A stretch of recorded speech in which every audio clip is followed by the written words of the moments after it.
He references everything. Everything has a reference. Any of his books are fantastic. They're easy to read too. It's just good stuff. So I can't imagine anyone. Again, it's just ridiculous. Why would you do that? Like, why? I want to go climb Mount Everest with one hand. Like, why? It's Thomas Sowell. He'll destroy. He doesn't even need to destroy you. You're already done before you even attempt the argument. He's already written books on the thing. Hey, Shiny, how you doing? Shinsters. I'm doing all right. That's good to hear. How's your work going? It's going all right. Well, in my personal project, not so much college work yet. Oh, your college work's all still waiting for stuff to happen? Yeah, and the classes, there's a few of them a week, so yeah, not much happening yet, but I'm sure something will happen down the line, though I do have some big plans for my YouTube channel. All right. Yay! So I've been looking into a lot of possibilities, and there's this YouTuber who I had a very nice chat with. He's a very nice chap, called cinematic capture. And he basically uses Unreal Engine mixed with a couple other things to create real-time animations, and it's all very photorealistic. It looks pretty awesome. Have you seen one of his projects, the Order 66 one? Oh yeah, that's really good. Where it retconned sort of what the clones were seeing when Order 66 happened. Or the context of what they saw in battle. Or the memories. Yes, altered all the memories. Yeah, that was one of his projects that he worked on it. And that shows kind of what kind of good stuff you can get out of Unreal Engine. And I think that I could do something similar, if not better, because I have the freedom to actually create my own assets. So my plan is so I'm kind of digging into some of my savings here and buying a motion capture suit. The same one he actually has. He recommended me his, and I get mine on a special discount because I'm a student. And it's absolutely fantastic and ingenious because a regular motion capture system, what it's doing is it's using cameras, and the cameras are the most expensive part of that rig. Because you have a very high quality, you've got on a lot of them. They've got to go at 160 something frames, whereas this suit has all the sensors on the body, which cuts your price down from about $7,000 to about $2,000. Wow, that's a big discount. What's the camera called? It can be. It's not even two-dimensional. I'm sure I did show it off to Glib, but I will show you the tech that I'm getting. Because I've done some basic motion cap with Microsoft Connect back in the day, and it was just fantastic. I've got a Microsoft Connect, and it really didn't achieve what I was looking for. Oh, okay. That's the suit. Let's see if I can find a quick experiment with Connect that I did. Cool stuff. All right, well, let's get started, guys. It is 5:20 p.m. EST. Good afternoon, everyone. This is Smudcast 120. Why the 2003 Clone Wars hit different. And this is by Savage Books, as you see on the screen. He's a fairly competent YouTuber. Very good video essays. I like them all. Haven't watched them all, but so far what I've seen has been pretty good. I think he's an editor by trade. That's probably why I like the way he talks, the way he thinks. So he has a very keen eye, very critical eye, and I appreciate that in any sort of person writing essays or doing things online that involve analysis. So with me today are LitDev, we got Dunn and Shiny. Hey guys, how's it going? Good, all right. All right, so we're talking about the 2003 Clone Wars. This was the first Clone Wars I was aware of, and I was not a fan of the art style. I'm still not a huge fan of the art style, but I really liked the depiction of Star Wars from there, and it just worked out. So I thought it was such a great way to tell a story in such a quick and fast and easy technique. And I had no idea the background of how it came to be and why we have it. So it's kind of like a filler material for the sequel trilogy, really, or rather the prequel trilogy. So just fantastic story behind that, how it came to be, the passion behind the animator to do all that work, and the ambition to take it on. Fantastic. Always great to hear about someone saying, I'm going to do this. Are you going to fit the bill? All right, let's get started. And they did it. It was fantastic. So, all right, gentlemen, how are we doing? Everything's good? We're ready to go? This is only like 20 minutes. I think we're okay. We should be okay. Everyone in watch together? Oh, yeah, I need to get into the watch together. Give me a second. Alrighty. I know Glib was watching the PSA Stitch stream that's going on right now. So, he's around here somewhere.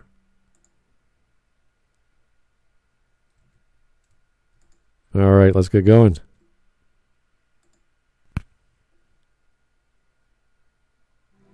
I don't like sand. It's coarse and rough and irritating, and it gets everywhere. Star Wars has kind of been a mess for a while. George Lucas is one of the best big picture storytellers on the planet. I can't tell you how many of my clients have modeled their scripts and novels after his lore, world building, and sprawling intergalactic history. Okay, I don't think he's one of the best. I think he's one of the most popular. There's a difference between saying the best within the genre and then comparing it to other genre pieces. He's definitely the most influential. I'll give him Well, that. the most well-known. Sure. But not the like. I don't think the way he composes a story is all his own, and he relies on a lot of people to do the story for him, and then he just sort of slams ideas together. That's how I see him. Once you're George Lucas and you make the prequel trilogy, and the way that he did it was like, okay, you're not actually doing it the classical way of writing a script, filling in the blanks, doing all the details. He's just sort of like, okay, this, now this, now this. It's just like scene. It's like, dude, what are you doing? Where's the through line? It's like 4 scenarios going on, 4 plots. You're like, it's too much. So, no. I usually see Lucas as a guy who he's a big idea guy. He's a grand scale guy. And really the guy who comes in with the specifics, usually. I mean, when it comes to narrative, obviously he likes to have detail for pretty much everything in terms of ideas. But when it comes down to specific on narratives, it's not really... He's good to go. He's like, oh, this sounds cool. Well, this sounds awesome. I just want to have this idea in there. And then he has people... Usually, I think from what I've heard or what I've learned is that he has to have people come up behind him and have his stuff make sense and reorder things so that things make sense and not just like caricatures and stuff. So that's what it seems like. Like he needs somebody to help him out with the actual narrative structure, but he's a big idea guy. It's like you could pay an editor or pay a writer while he's like talking to just write his ideas down, and it's like, okay, let me massage those into a scene. Or someone to direct the actors. It sounds like he could do everything by arm's length. Yeah, you just do this, you do that. It's like that's not making a story. I'm sorry. Okay, so you're going to do here is you're going to step forward, and then you're going to say this, and you're going to turn around. That's going to be dramatic. Don't like sand. You know, he could have helped out. Rough and irritating, and it gets everywhere. He could have helped the actors out in a lot of cases because that dialogue was just, okay, this is not working. George, come on. But Yeah, it was poor dialogue mixed with poor actor directing. Yeah. But Anakin's critique of sand is on point. It really does get everywhere. Oh. Yeah, I mean, he's not wrong, but it's not exactly a human line. Humans don't talk that way. I think the whole conversation was weird. It wasn't just that one line. Every whole interaction. I like water. Oh, I don't like sand. Yeah, every scene with him and Padmé were just like, okay, this is not a romance story. This is some weird, I don't know, high school drama bullshit. It's like, this is not how this... Yeah, it's like you're watching some really bad, I don't know, Saved by the Bell bullshit. I don't even... Actually, no, Saved by the Bell was better for romantic comedy stuff. That was more believable. But, it was just melodramatic. And there's nothing wrong with melodrama. Of course, there's melodrama in space opera. I get it. But it doesn't have to be corny and dumb. It wasn't written well. Or, like they're in pain because they're seeing each other, or Oh, ever since I've met you and seen you again, I've been in pain. Oh. Okay, big boy feelings. Surely, if they were in love, they would, be happy around each other, and then the pain would be when they weren't around each other. Yeah, I'm just a Well, I don't know. Jedi Knight. I have all I this don't know. training to control my emotions, but I'm in pain. Like, what? I don't know what neckbeard he got to write Anakin's dialogue, but I'm pretty sure he got one. Either that, or I go so far to say that maybe George Lucas was the neckbeard who wrote the dialogue. But that dialogue was definitely written by some kind of neckbeard, like some flavor of neckbeard. Definitely came up with that stuff.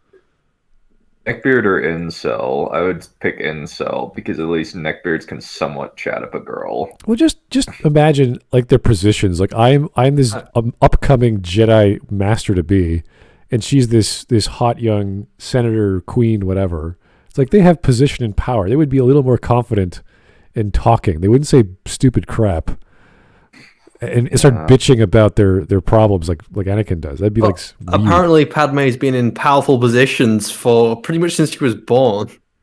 Yeah. Oh, look, a new child's been born. Is she a girl? Yes. Get her in an electoral position.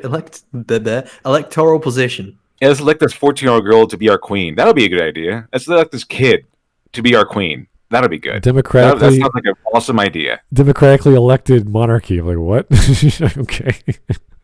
At least in the real life monarchies, like these kingdoms, they had no choice but to accept the child king because that's how it worked. But here, these people like did the stupidest thing ever and chose to have a child king. It would make more sense if George Lucas didn't try to weirdly retcon Leia being a princess, because that's the reason why he did it. He was trying to retcon Leia not being a monarch, because obviously monarchies are bad. Really? But it would have made more sense in the story. And it's funny that later down the line, he then again retconned the retcon back to its original by saying that monarchical positions are not elected. It's only weirdly on Naboo. Wait a second. Why are monarchies bad? Is that like a left-leaning Hollywood perspective? Because I'm quite sure history has shown. I guess because they're dictatorial. Well, they can be, but that's maybe they're fascist. Who knows? I thought the whole other thing was big government. It's a pretty big government if the monarchy, the king is in control of everything, right? Like the king's government controls all assets, right? Yeah, but it depends on the monarchy. Like you have monarchies in the UK right now. She's pretty much just a figurehead. We all respect what she's done and what her family represents. I thought she was a lizard. Well, or a werewolf or something. I wouldn't be surprised if there's probably some weird science going on with the family of how they live so long. Explains why she can live so long. She drinks so much every day. She has chocolate all the time. It's crazy, her diet. I don't know how That's probably because she drinks so much because she's constantly in pain from being, almost 100 years old. Yeah. How old was the Queen Mother? 104 or something? She was really old. I don't know. That was a while ago, but yeah. Wow. Anyway. Message coming in. Let's keep going. Patching it through. John Lemley, thank you, sir. It doesn't have to be corny and dumb. Someone with Shepard as their AVI. Yeah, I know. I make the funny sometimes. A picture speaks 1,000 words, but, George, come on. Get someone to write your dialogue. And Joe Crazy, anime has numbed me to melodramatic BS. I don't know. Some anime is actually written well, but there's a lot, and I mean a lot, of manga and anime, which is just suited for not young adults, even younger, like kids going into high school, that 13, 14-year-old range, where it's designed to be just silly, pervy bullshit. And sometimes it works, but sometimes it's just there for the sake of being there. And it's like a trope in a genre, like a isekai genre. It's like, oh, here we go. It's the big titty elf girl. It's the fast, angry cat girl. And then the camaraderie of all the other girls fighting for the attention of the boy. The busty elf girl is just basically a trope because it happens so often now. It's always blonde, long-haired, busty elf girl. It's like, okay, sometimes she's a slave, sometimes she's not a slave. Sometimes the angry, silly, over dramatic, neurotic cat girl. Sometimes she's a hooer. Sometimes. Yeah, well. It is in life better for a lot of people when she is. I'm just convinced like anime is just made by a lot of horny guys. Oh yeah. That don't really get out much. Maybe. You have to be told that. You have to be told that. Isn't it obvious?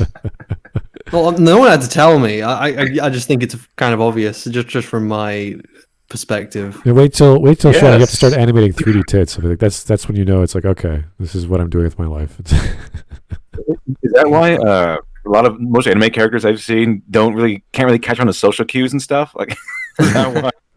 Like everyone in pretty much every anime character I've seen doesn't understand social cues, and they can't react to how normal people would react to things happening.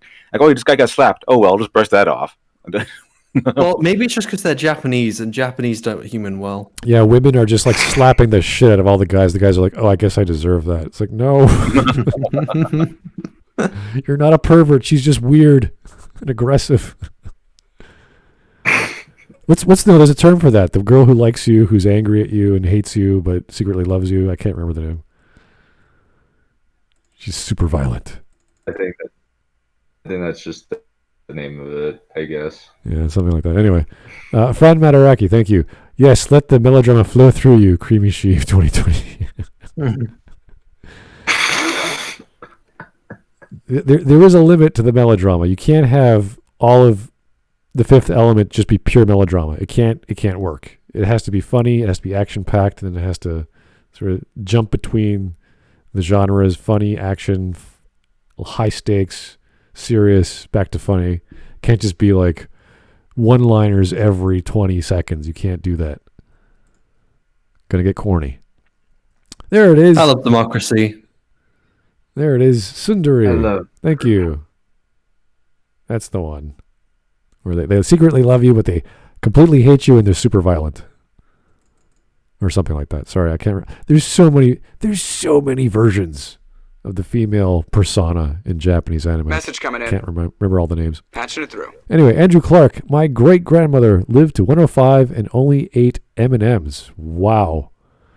That is... Wow. I don't even know if that's physically possible. That's impressive. Yeah, I don't think you can live off M&Ms, sir. That's just carbs. The nut ones. Oh, okay. Yeah, there's protein in nuts. You're right. Yeah. There's fat in Fucking nuts. hate the nut ones. Who would put nuts in delicious chocolate? Well, You crazy?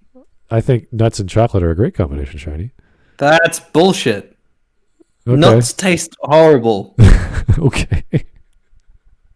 My sister has a nut allergy, so she can't eat it. I don't have an allergy. I just hate the taste. It's- Everyone should be eating the 4 food groups as much as you can at dinner time, okay? Don't deny yourself pleasure. One of the 4 food groups isn't nuts. It's in there. Nuts and grains, I think. Grains and nuts, yeah. Porridge. Instead, eat raw porridge rather than nuts. Anything other than nuts. You have no teeth, eat porridge. It's good for you, okay? Alrighty.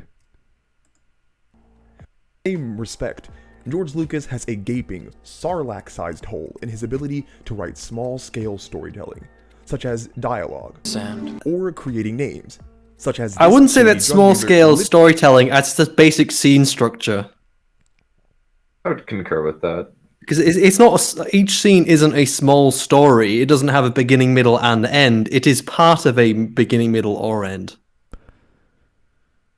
Okay, Joe Crazy had an aunt that lived to 115. Is that a world record? Holy crap. That's old. That's a century. World's oldest person. Let's see. That's a century and an adolescent child. Like, what the hell? Mexicans be that way some days. Holy. What the hell are they eating in Mexico? Holy jeez. I want to know that diet. I want it. Must be the siestas they're having all the Message time. coming in. They're like sleeping, having Patching some it through. beans, having some tequila, having another siesta.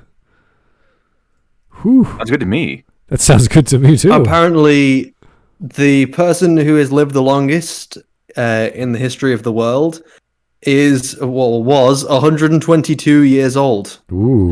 They died on the 4th of August, 1997. Jeez. Ow. The oldest living person is 117. I don't know if that's a Oh, good that thing. person's health must be bad. Yeah, I know if they're living that long, I don't know how their lifestyle is like, but wow. Crazy stuff. Anyway. Clearly being named, not making this up, Ellen Sleaze-Bagano. There it is. The number one best character in all of Star Wars. Do you want to buy some pet sticks? Agano. Remove the sleaze and the Ellen. Bagano. Bagano would work as a last name. Just put something in front of it. Not sleaze. George Lucas is hands down the best namer of people ever. Just not sleaze Bagno. I think all the Star Wars Photo names including it. are so strange. Sometimes they work really well, and sometimes they're absolutely retarded. And this is one of the examples. And if you do a search Dexter for Jetster. Well, do a search. Google a search for Star Wars names, and you'll just find this top 10 or top 20 list of just the most ridiculous names. Savage Oppressed. It's like, yeah, that's great. Thanks. Another genius Don't name by diss the name Savage Oppressed. Savage Oppressed. Come on. Another genius, I like the genius name. Another genius Don't- name with the great George. Don't diss the name. I am evil big guy. Okay, thank you. That's fantastic. Big evil guy I know. Big Ganano, yeah. Even past George Lucas, Star Wars as a whole has had considerable problems with the micro elements of storytelling. The plots and events taking place within the movies are so grandiose and vastly nonsensical that I was able to make nearly an hour-long video on the shortcomings of just Episode 9. And honestly, that video could have been 5 times as long and still not have gotten through everything. A lot of people say Star Wars peaked at Episode 5, which embarrassingly for the series came out 4 decades ago. A general consensus within the community is that every film after the I wouldn't say peaked. It depends on what your criteria is. If you're talking about its most popular peak, no. If you're talking about its most financial peak, no. But I would say that a lot of fans think that episode 5, Empire Strikes Back, is one of their favorites. It is probably one of the strongest films. I wouldn't say that's when the series peaked. Also including all the external material, because there's a lot of books, a lot of damn good games as well. I would actually put Republic Commando way above Empire Strikes Back in terms of its writing. I think he's referring to George Lucas, though. And KOTOR. I don't actually know where Star Wars peaked, but it definitely fell once the sequel trilogy came out. Also, I never even noticed until now, but it looks kind of funny when Darth Vader jumps down the stairs. Oh, that whole scene where they're fighting on that platform and he falls down, and then Luke follows him later. Yeah, it's like he's gone. Luke, run away! It's like, nope, I'm gonna keep chasing after him. Okay. I mean, I think people like Empire so much, not really because they're necessarily the best, because there's a lot of dramatic power behind it, a lot of narrative power behind it, because it has to follow up the context of the first movie. You already introduce a lot of characters. You don't have to focus on a lot of introduction and explaining and world building there. The world is already established, so all you have left is what you can go on is basically you're running from midstream here. You're running from mid story, so you can spend more time on character development, relationship development, story development, all kinds of stuff, narrative, drama, character arcs. So that's why Empire is so powerful. Why it's so popular, because it has so much dramatic strength behind everything. And you get Luke Skywalker. He gets trained by Yoda. He gets his fight with Darth Vader, who we know is the fight is more powerful because or dramatically powerful, because we know that Darth Vader killed his previous mentor, who was Obi-Wan Kenobi, and we know that he's one of the most powerful villains because it's a rematch, right? It's a rematch from the very first movie where Darth Vader was about to kill Luke Skywalker, and then Han Solo saved him. So now they get their rematch. They get to face off once again and see if Luke Skywalker can actually stand up to Darth Vader, which he doesn't. And it's a very long, dramatic, played out fight where Vader dominates every moment until Luke gets that little nick on his shoulder, and then Darth Vader gets a little bit angry and then obliterates Luke Skywalker. Plus, It you just get says like you don't screw it with Daddy. Also, the Empire Strikes Back movie, because it's the middle of a trilogy, it's not required to have a uplifting or happy ending. You can leave the heroes destroyed or at the lowest point. You can do that because, of course, they're going to have a third movie to clean it up. So it's very dramatically heavy, and that's why people tend to. Well, one of the reasons why people tend to like it. Also, it's pretty well written, pretty well structured, but it has what I'm trying to say is that a lot of it's very a dramatically heavy movie, and there's a lot of consequences in there because you can whatever happens in the movie can be cleaned up or explained or addressed in the third one. So it has a lot more freedom to go to the extremes with the characters and the narrative arcs. and in the context, I think what he's trying to say is that a lot of people agree that the best of the Star Wars films is Empire Strikes Back, but in the way he's phrasing it, he's talking about peak as in when you talk about peak, it's usually in terms of things like popularity, and when you talk about Star Wars as a whole, you're really talking about it as well, in the context. It makes it sound more like he's talking about the franchise. So if he is actually talking about the franchise and he is talking about popularity, obviously its peak in popularity was the release of Force Awakens because you had all the old fans and the general audiences, and at that point, people didn't really realize that the film was shit. And obviously, with all the hype and excitement behind the film, that is one of its popular peaks, not well-written peaks, but popular nonetheless. I don't think you can really disagree with that. Oh yeah, welcome Glib, and I have a question for you, Glib. Yo. Who is the best Star Wars character, and why is it Ellen Sleaze-Bagano? No. If it's not Han Solo, you're wrong. Come on, Ellen Sleaze-Bagano, Legion, like volume of lore. One of the greatest characters George Lucas has ever produced. Come on. I hate the goofy Star Wars characters. I think that all of the stuff that, except for like the moments where, like, you know, again, you have Ilan just like going, yeah, or like, where it's Nien Nub and that cutesy shit. I think outside of that, the goofy child bait stuff in Star Wars is garbage. And I think that that's part of the reason why the PT era is not very good. I don't like that George angled his science fiction adventure series as kids fodder because it kind of ruined the whole epic nature of the storytelling. But Sleaze-Bagano went home and he had the epic character arc of going home and rethinking his life. How many people could do that?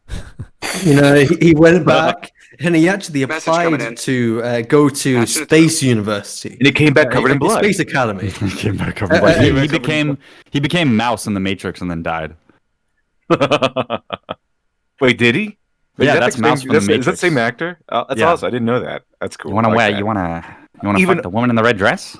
Yeah, even more reason why he's the best Star Wars character. Ellen Sleaze-Bagano.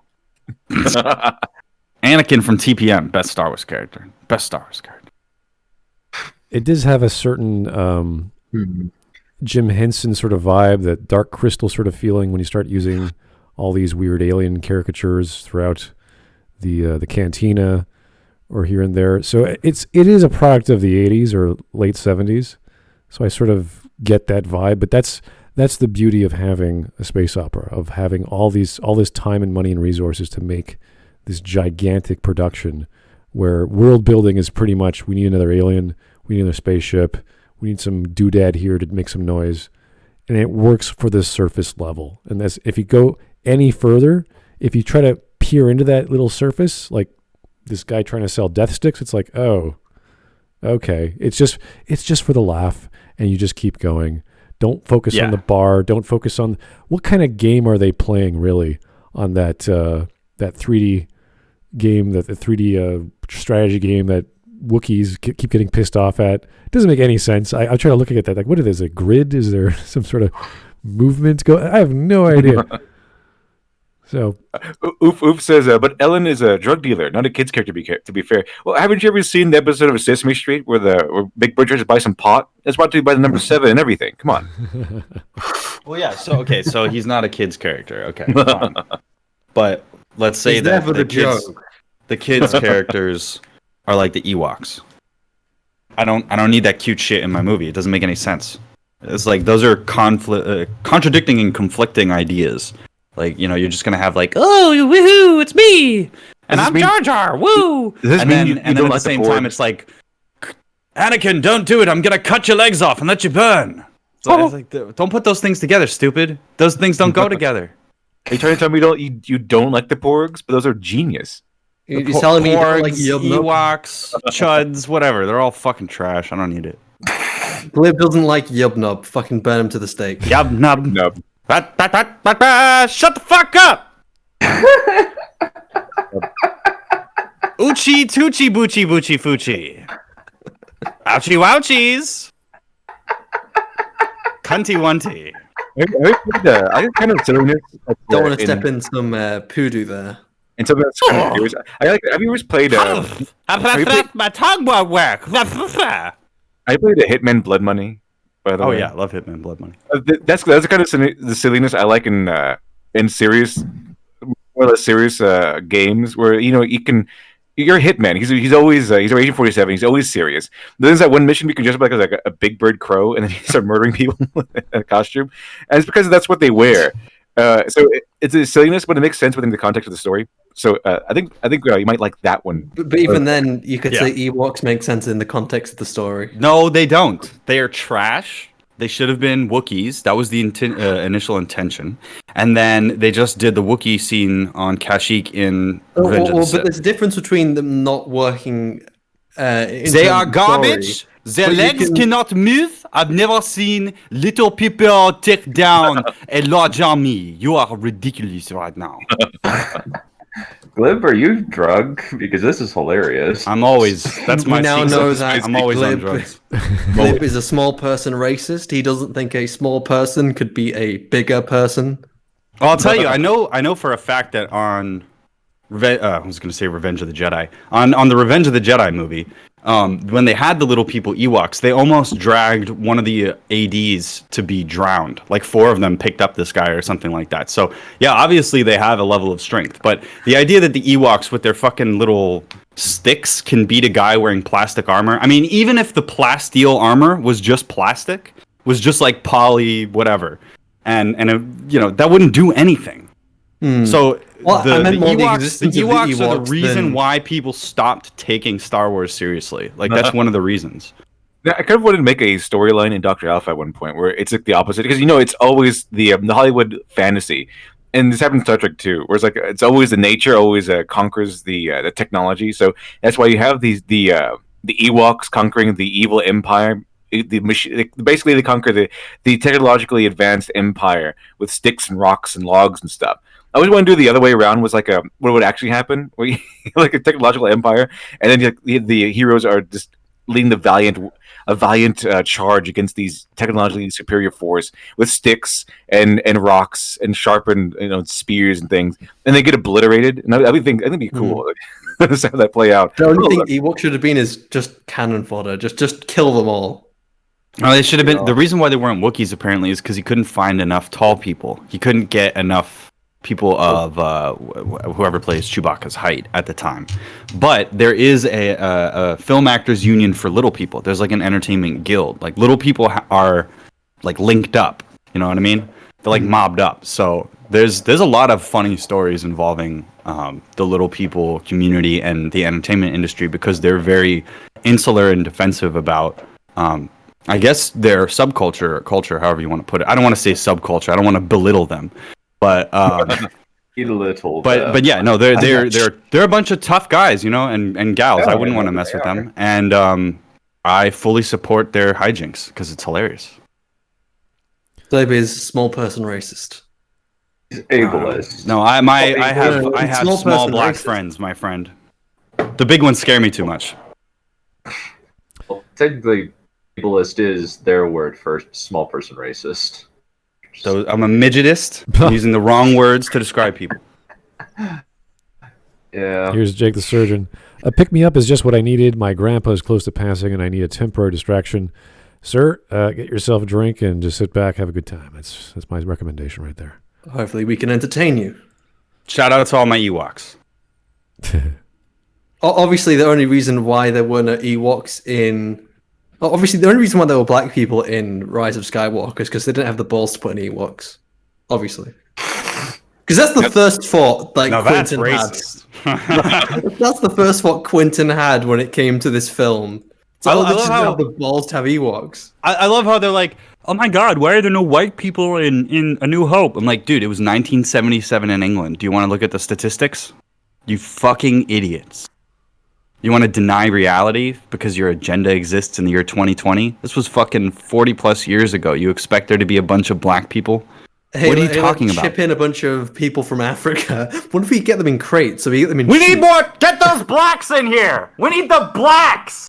I love emphasizing the race of it because it just every time that you hear it, it's like it's the same thing as like some auctioneer at some slave thing where it's like, excuse me, do you have any black people in your shit? Do you have any dark people? Do you have any light people that are not white? I'm just like, God, can you get off of that fucking racial shit? But they can't get off the racial shit. Because it's part of an agenda. So people are getting sick of it, dude. Black people, Asian people, they're getting sick of being stereotyped as objects to be used in someone else's agenda, no matter where they come from. And I co-sign that. I'd say, if you want to fight for some shit, go fight for it. But I fucking hate this idea that someone's art can be changed for some sort of socio-political agenda at the time. Obviously, now we have the technology. What we should do is we should go back with visual effects and change their skin color. Make Wedge black! No, I think he's now Wedge. I bet you they will do that eventually. I bet you they will do that. Yo, what's up, Luke? I'm gonna hit this shit real quick. Just color correct Billy D. Williams to be like Asian or something. Like, why go to the effort and the cost of remaking movies with their agenda in there? And when they can just go back and redo the old ones with all their agenda in there. Hey, yo, here's the plan. We're gonna racist, stereotypical, racial stereotypes. We're gonna deep fake all the old movies. We're gonna have The Rock as Han Solo, and we're gonna have Kevin Hart as Nien Nub. I probably bet there's someone working on a deep fake. It just takes so long to bake those animations into remaking Star Wars, just changing all the faces. I'm actually curious what happens when you try to deepfake someone of a different skin color. I've never tried it because I don't really mess around with deepfake technology. But I'm just curious because obviously it's tracking the eyes and the mouth. Would it just be black mouth on white face? Yeah, they don't blend the colors. No, they do a delta of the frames of animation of each, however resolution you've got for that interposition. But other than that, no, the color is the same. It's a complicated. I saw like 4 different pieces of software that do it. It's all very like time consuming and takes a while to compile, but it's amazing. I'm sorry. Go on. I'm interrupting you. I just was missing out on what we were responding to. I didn't see that part because I was caught up in some other stuff. All right, no problem. He hasn't said much yet. He said this of the series, and we're just discussing what that means. Like he said, the peak of Star Wars. I heard that part. And you were saying that the peak of Star Wars was TFA. I thought that was pretty apt. Like that really is the fall. Like that's a good point. Because when you think of peak, it's generally the context it's used in is things like popularity. Because we don't really use terms like, because quality isn't so much of it goes up and down. It's more of, you can make a good story, or then you can make a bad. It's not like it goes up and down like like popularity does. Popularity goes up in a peak and then it'll go back down again. It's a steady line. Okay, let's keep on going. Joe Crazy, Palpatine. I should have deforested Endor. Ooh, jeez. Oh, that wouldn't have been very nice. Those Ewoks eat people. They're terrifying. Look, have you ever been like serving on Endor?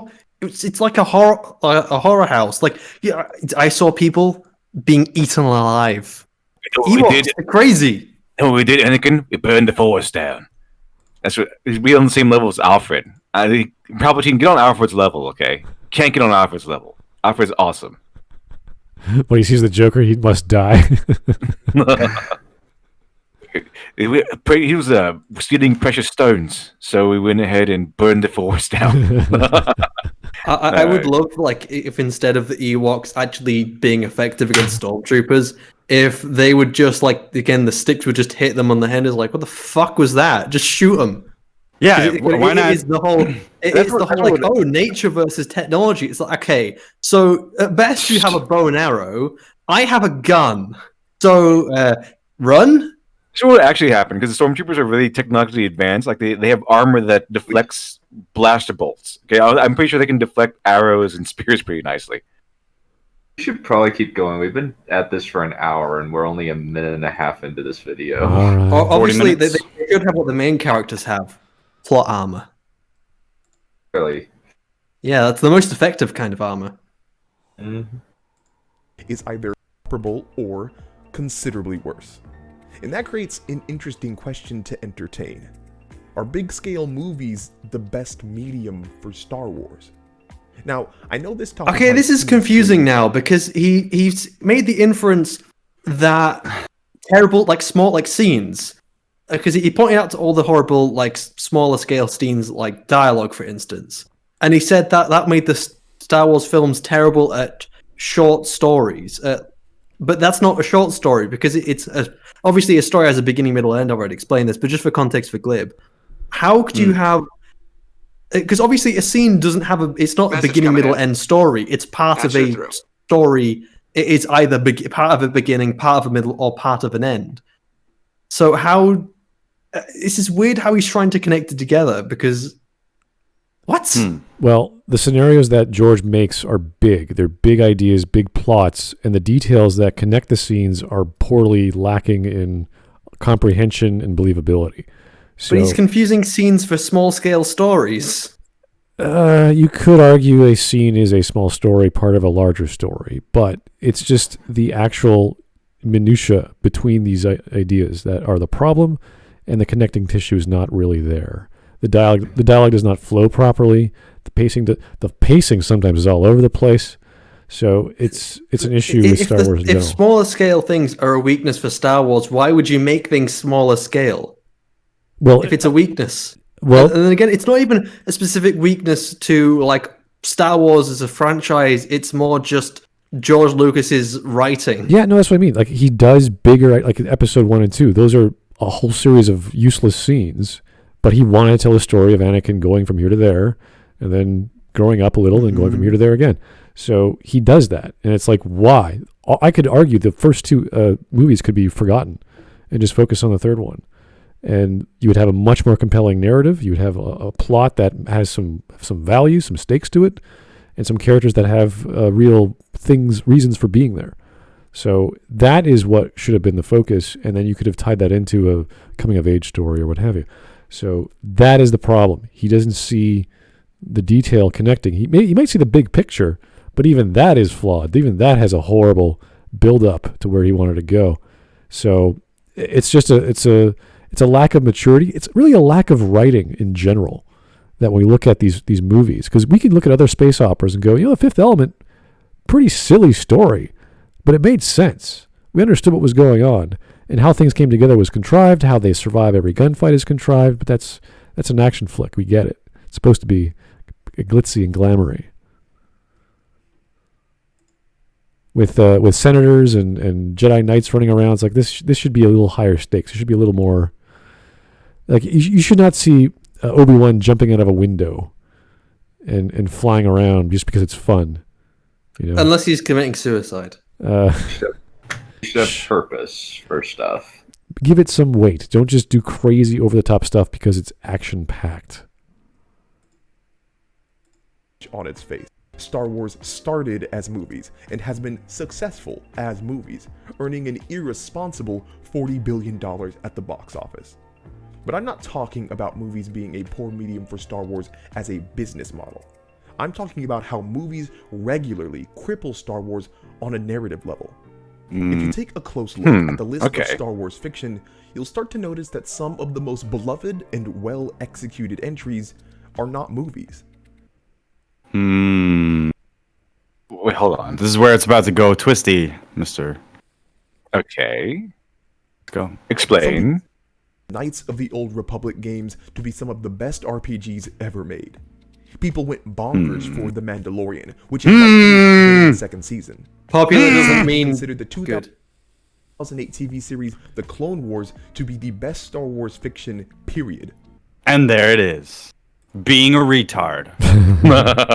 This is not his all of a opinion. sudden, And all of a sudden, you're wrong. This is not his opinion, though. He's just sharing the reactions to others. He did mention KOTOR, so people think KOTOR is the best.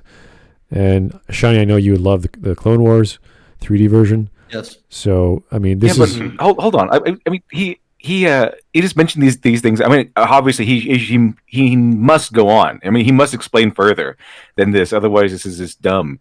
I actually say though that I actually think that Knights of the Republic is probably one of the most well-written stories you can find within the Star Wars franchise. It probably is, but I mean, it's one of the thing is, they're a game. People like this game. People like this this TV show. People like this TV show, and people like the original trilogy movies. How are the better? How's one medium better than the other so far? Maybe he's inferring that people like the Star Wars universe more than the actual films. It's like the universe it's created. Because I know a lot of people who like the books a lot more than they actually like the films. Yeah, I mean the universe is popular. I'm not really. I think he's going to trying to argue what the best medium is, and is the best medium movies. But for now, all he's doing is listing a bunch of things that people like, and they're different mediums, sure, but it's not because people like KOTOR does not mean that it is the best medium. And video games are the best medium, and because people like the Clone Wars or the Mandalorian does not necessarily mean that the TV show is the best medium. So because people like the original trilogy. Now, people liking the original trilogy is not necessarily arguing. Sorry to interrupt you, Dev, but I think I know what he's actually going to go on to now, because he's going to say that these are smaller scale stories. He's going to say that. Well, I would argue that because the video game genre, or at least the medium of video game RPG that they put KOTOR in, was like a 40-hour game minimum. So you have all this time to work on a universe which is gigantic to begin with. So you're giving the opportunity for the audience to appreciate the narrative and the world building, which Star Wars is very good at, especially in film, because it happens so quickly. You see things, oh, that's an alien, that's another alien, that's a spaceship, etc. It happens very visually, and that's what Star Wars is known for, the visual effects, the visual practical effects, all these wonderful things. So when you slow it down, you give way more content, like a book, like Drew Karpyshyn. Oh, yeah. You have at least 20 hours of just reading this wonderful experience, or this trilogy that I think Drew did a trilogy on Darth Bane. Fantastic stuff. So when you have all this time to process and sit back and relax and take your time, then you can say, wow, this is a huge world, and it deserves that. And that's why there's so much content, not only for books, but everything else that people love. So KOTOR just happened to have a great writer and a great team to make those two games. Or rather, the first game was BioWare. The second one was it Black Isle? What was it? I can't remember the name of the studio, but it had Chris Avellone behind the writing.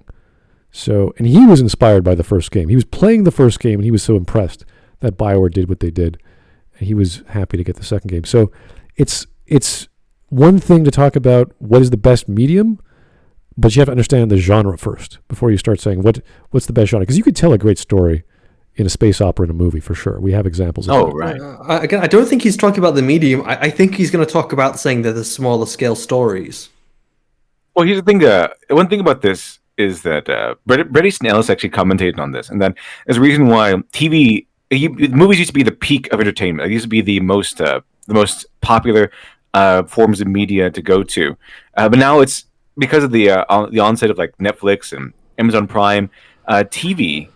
Quote unquote TV, the format, the episodes of the serialized format has become more and more popular in this day and age. And one of the reasons for that is because, of course, it's more convenient now that with Netflix we can choose what you want and don't want to watch at your own pace and time. But also, people get to see what shows and stories they want to participate in or consume, and they're getting more fleshed out. They have these shows and these intellectual properties, but through the medium of television or serialized episodes, they have more time to flesh out characters and character arcs and build the world, and they have more time to pace everything out. Whereas a movie, you have to do that. You have to do everything in about an hour and a half, 2 hours, 2.5 hours, that sort of thing. So yeah, you do. The movie is technically longer, but it usually has to be its own. Even if it's in a trilogy, each movie has to be its kind of own self-contained product, more or less. It has to have its own beginning, middle, and end. And yeah, it's longer than an episode of something, but overall, you have more time and more space to expand within the serialized context, serialized media of television, as opposed to maybe even a trilogy of movies. Yeah, so the scale in terms of what Shiny was talking about, the writing is not, the story is not smaller. We're talking about KOTOR or the Old Republic or Clone Wars. Big stories, very long, serialized content for sure with Clone Wars. We're talking about galaxy-wide events, but I think that's what he's going to talk about, because that's what he was talking about at the beginning, talking about scenes as small stories or something. Yeah, whereas so I think he's going to bring it back around to that. Whereas the prequel trilogy should have been a smaller story, just whether you want to do time skips is irrelevant. It's just focusing on that one character arc across 3 movies. That could have been the focus. It wasn't. It was a whole bunch of other stuff, like politics, whatever.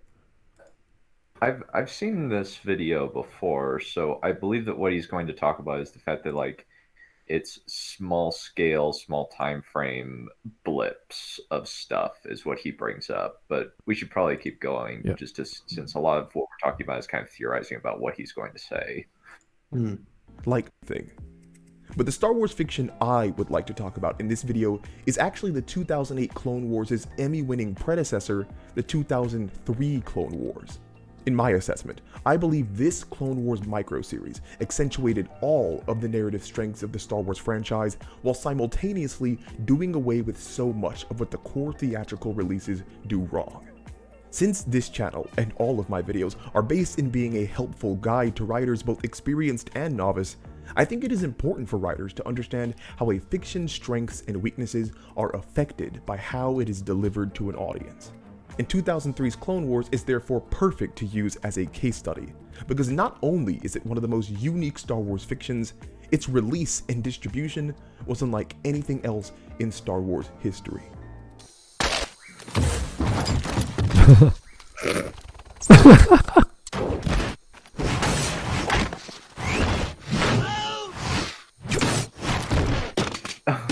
Is that awesome? Like, that's so cool. I kind of find it's a little bit too cartoonish for my taste. Well, yeah, but it goes to show you how goes to show you how powerful the Jedi is, like throwing these guys around like rag dolls. But you can do it without kind of like the cartoonish, like, oh, I'm gonna keep slapping him. It's gonna do. Then it's gonna smack him in the face with a branch. It's like you can still show them being powerful without almost being cartoonish. It's like, oh, haha, isn't this funny? Whack, whack, whack, whack, whack. Like it's gonna get Roadrunner any second now. I don't. It's not canon, so it's like letting what is his name? It's Tartakovsky, not Tarkovsky. Letting Tartakovsky go ahead and have fun with it, I think, was a cool idea. It's just like a couple episodes of some wars or whatever. It's like, hey, bring Mace Windu in. We're not going to say anything during the episode. Everything's just going to be done in action, and it's going to be like blown up. And I think that TFU, The Force Unleashed, the video game, was something that people liked. That was fun, but it also doesn't fit into the canon. So as soon as you go, okay, it's not canon, it's just an Elseworld story. You know, it takes place during the time period, but it's not really part of the mainline story. Then I can accept it, because it's like, okay, it doesn't really have weight on the rest of the world. Then they can go off and do, Mace Windu taking out he does this thing at one point where he uses the Force to take apart the robots and they become parts, like they get unscrewed and stuff. And I thought that's awesome as a visual. It doesn't really make any sense, because why didn't anybody do that, with droidicas? Wouldn't it be easy if Anakin and Obi-Wan could just, or Qui-Gon or whatever, could just go whoosh, and then the droidicas fall apart? It would be, but it's not part of the canon, so I don't see the contradiction. Yeah. Now, if they took it seriously, I'd be like, excuse me, guys. If they can build a lightsaber in pieces and parts and what have you, they could take something apart as well. I would imagine, but it depends. Not every Jedi has the same skills in doing telekinesis. It's just in this animation, it's to the max. Like, what would a Jedi be capable of doing? If you watch all 2 hours of the Clone Wars microseries in its entirety, which, by the way, you totally should, it's all free on YouTube, I'll put a link in the description, you might come away from watching that series thinking it was all action, all the time, with the focus on nothing else. And honestly, it's pretty easy to understand why you might think that way. I mean, just within the first minute, we are flung into a full-on frontal assault. Then we see Count Dooku. Then we cut to Ilum. Then we cut to another battle. Then we cut to Kit Fisto underwater. Then we cut to Mace doing windy things. And again, this is in a minute. The Clone Wars microseries is without a doubt the fastest paced and most action-oriented Star Wars fiction ever released. But yet, somehow, nearly paradoxically, that same action-oriented series won 2 Emmys, is venerated as one of the top animations Cartoon Network has ever put out, and was so successful that it spawned its own spin-off series. And for the average viewer or as a writer watching the Clone Wars microseries, they might attribute its massive success to the rule of cool. Now, absolutely. Many of you might have heard of Absolutely. in relation to Dungeons and Dragons. Look at how aesthetic it is. From the ultra-talented Matt Mercer of Critical Role. But the rule of cool has existed long before any of us, perhaps even since the advent of entertaining fiction. TV Tropes, a website that I recommend you keep far away from because you'll never find your way out, has one of my favorite definitions for the rule of cool. In a nutshell, it is the inclusion of something in a story fundamentally because it is either wicked sweet or awesome. The rule of cool acts as a superseding guiding light for writers, giving them... It's literally such a short definition, ridiculous, and pretty much just says that, and then it's like, I absolutely love this definition. I went to this specific place to find it. It's like, that's exactly what rule of cool is. I think everyone knows what rule of cool is. Right. It's cool because it's awesome because it's cool. It's great because it's cool. That's it. I just want to remind people of the scene where we see of Mace Windu. He's just standing there. He's not even a moving target. He's just deflecting blaster bolts like he's swatting a fly. It's just fun to watch. Yoda's awesome. Yoda's also stupidly powerful too. Everybody's stupidly powerful because the aesthetics of it are what is driving the action and the visuals. Like the idea that you're going to have these storyboards that have extreme contrasts in like quiet moments and then fast action. That's going to visually play in any kind of story that you're telling. And the stories are pretty thin. Like I said, nobody goes, yeah, Clone Wars. Yeah, remember all the good lore that came out of the 2003 Clone Wars series? No. Not exactly known for deep character moments. No, it's known for, remember that time when Mace Windu jumped off of the giant earth-pounding machine and then landed in front of the kid and had a drink? That was awesome. Nobody goes, yeah, what a great moment for that was part of his arc. Because nobody said anything. Tartakovsky's Clone Wars did expand upon some other characters in there, and made if I remember correctly, they had some other Jedi in there. We got to see with the other Jedi in action. I really like the ARC Trooper segments; those are pretty cool, also. But yeah, you're right. It's not necessarily about lore. However, it is pretty good action. It's very good action when you have getting Tartakovsky. He's really good at that. He's really good at atmosphere. Very good at atmosphere and setting up these action scenes. So lore, you're right about that. It's not necessarily heavy on the lore there. I was hoping that this was the 2008 Clone Wars one because it's like this. I feel like there's almost nothing that you can say about 2003 Clone Wars other than there's some really cool episodes where characters that you don't really get to see much of in the prequel trilogy get to be their coolest, and that's it. That is kind of the impact, though, of space operas on a surface level. And if you're just doing animation and you're doing filler episodes, which are here to make you, whet your palate or whet your appetite for the movies whenever they come out, it kind of makes sense. It's kind of like, hey, we're going to give you some bonus material that's fun to watch, and ooh, and that's it. Don't think about it. It's not a big deal. It's just cool and fun to look at, which I think that was the whole point.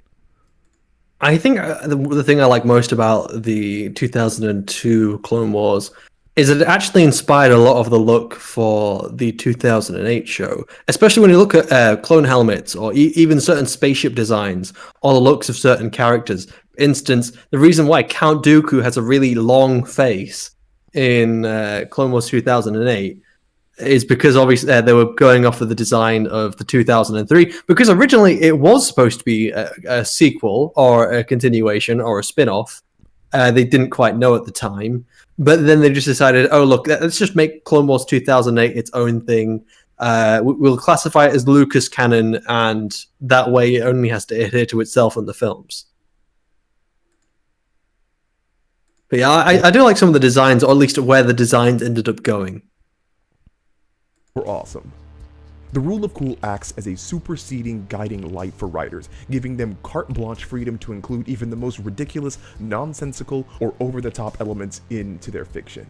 The only requirement being that it makes the audience's jaw drop to the floor. The rule of cool is why Jurassic World had a Velociraptor ride a T-Rex. Or but it's why not good. Transformers had Optimus Prime ride a T-Rex. That is really Doesn't mean it's good. Or in fiction at all. Because they're freaking awesome. Heck, the rule of cool is the sole reason the Fast and Furious franchise... And you just pulled out some of the worst films in their franchises. But they make money because of the cool factor. Yeah. That's I think what's people They're are saying. so Like dumb. if you have lukewarm or lower, if you're not playing with a full deck, Dom is jumping cars. Look at this guy. Oh shit. Oh. No, but what I remember from getting Tarkovsky's work is that he's able to use the rule of cool. Yeah, he uses it a lot. He likes it. He enjoys the rule of cool. But he's also very capable of putting together a very compelling narrative, at least action-wise. It has actual stakes. It has a rising and falling action. Mm-hmm. It's really good stuff. Which is why that Samurai Jack, for example, that show is built on the rule of cool. Samurai goes to the future, fights robots. I mean, come on, that's awesome. It's an awesome premise. You know what I really needed? Mace Windu riding a T-Rex. Hey, perfect. That's that cool. would be. I would be okay with that. Yeah. There's a reason why Samurai Jack has persisted throughout the years, and why people go back to it as a very awesome show, and why it won awards and all kinds of stuff. Because not only was it built on the rule of cool, it used the rule of cool to a grandiose effect. It used it very, very well. It's kind of like a seasoning to a main dish. Whereas a lot of these other movies kind of use the rule of cool as the main dish, kind of giving like a bowl of salt instead of something. That's kind of like my main problem is, though, if you're just using the rule of cool with no substance, it's not really my thing. What do you mean by substance? Because if there's nothing there, if it's what do you mean by nothing cool, there? What do you mean? There's no story, no characters. There is a story. What do you mean by substance?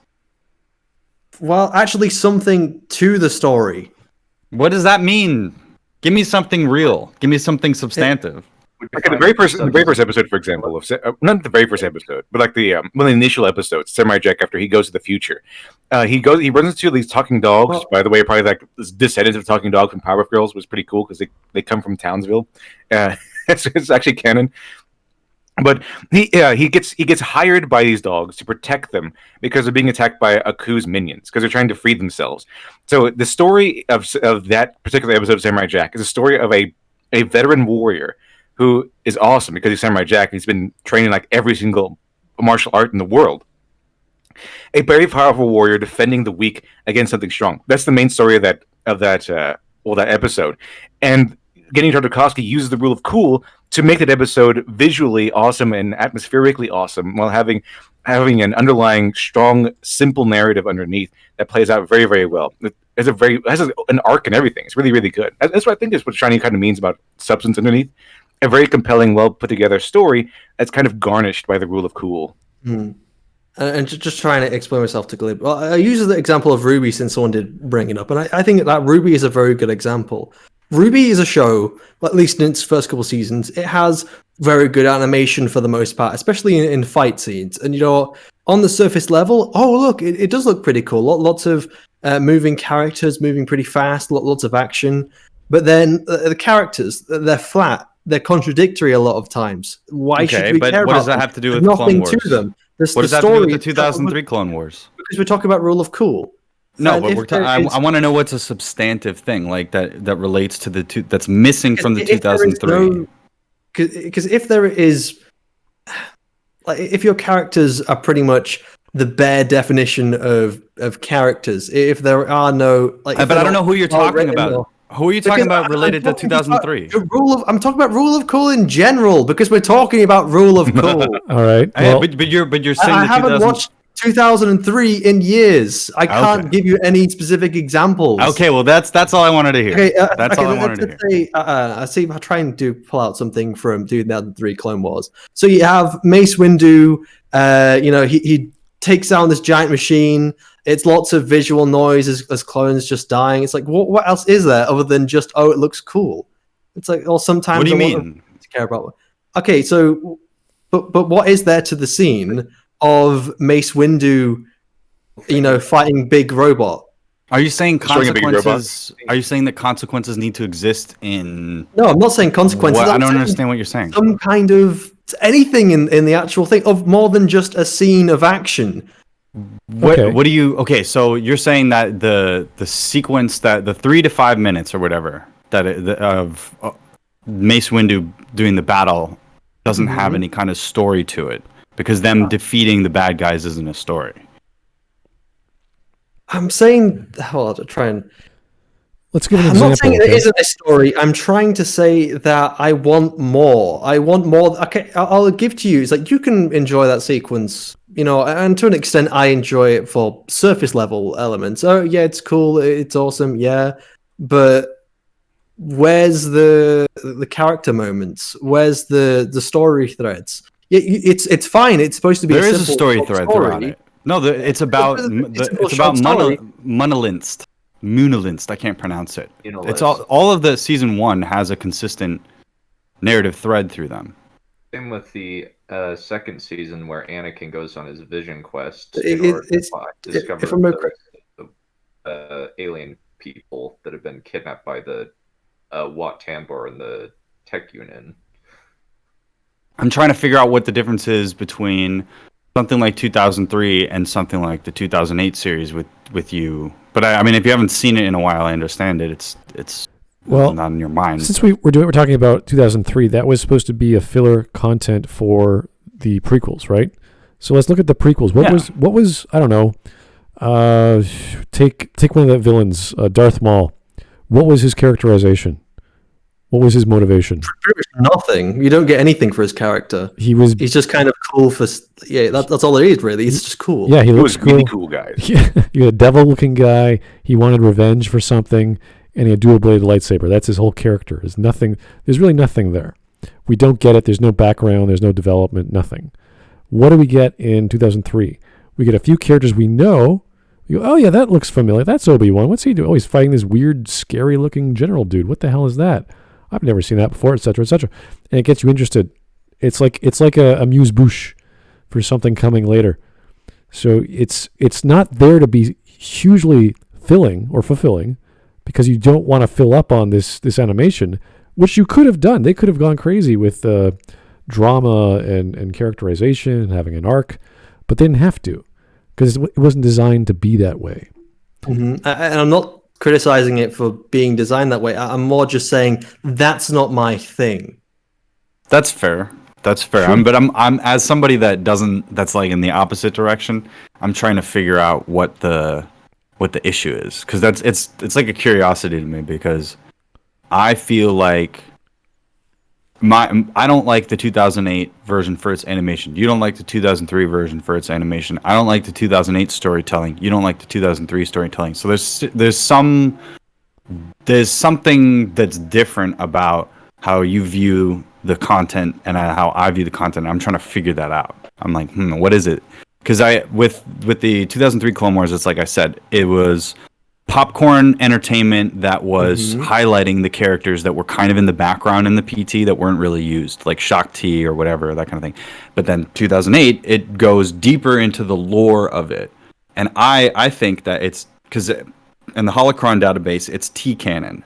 Both of these are T canon. They're not GL level canon.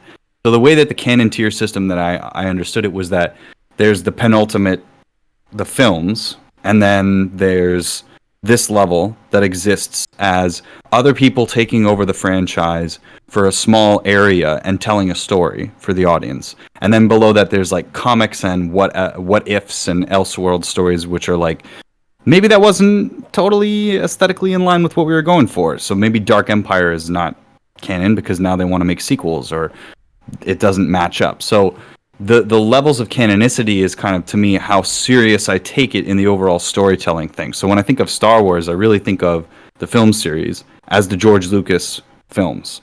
And then the expanded world and expanded universe I want to think of is all of this other content, which I can't take as seriously or as connected to the George Lucas content. And I could give details why those things don't logically connect in my mind. But in general, it's because somebody else is creating the story. To me, the GL level story reigns over everything, even the PT, which I don't like. And then, you get into headcanon shit for me, in my opinion, where it's like, I don't believe the sequels exist. Like, fuck that. That's not part of the story.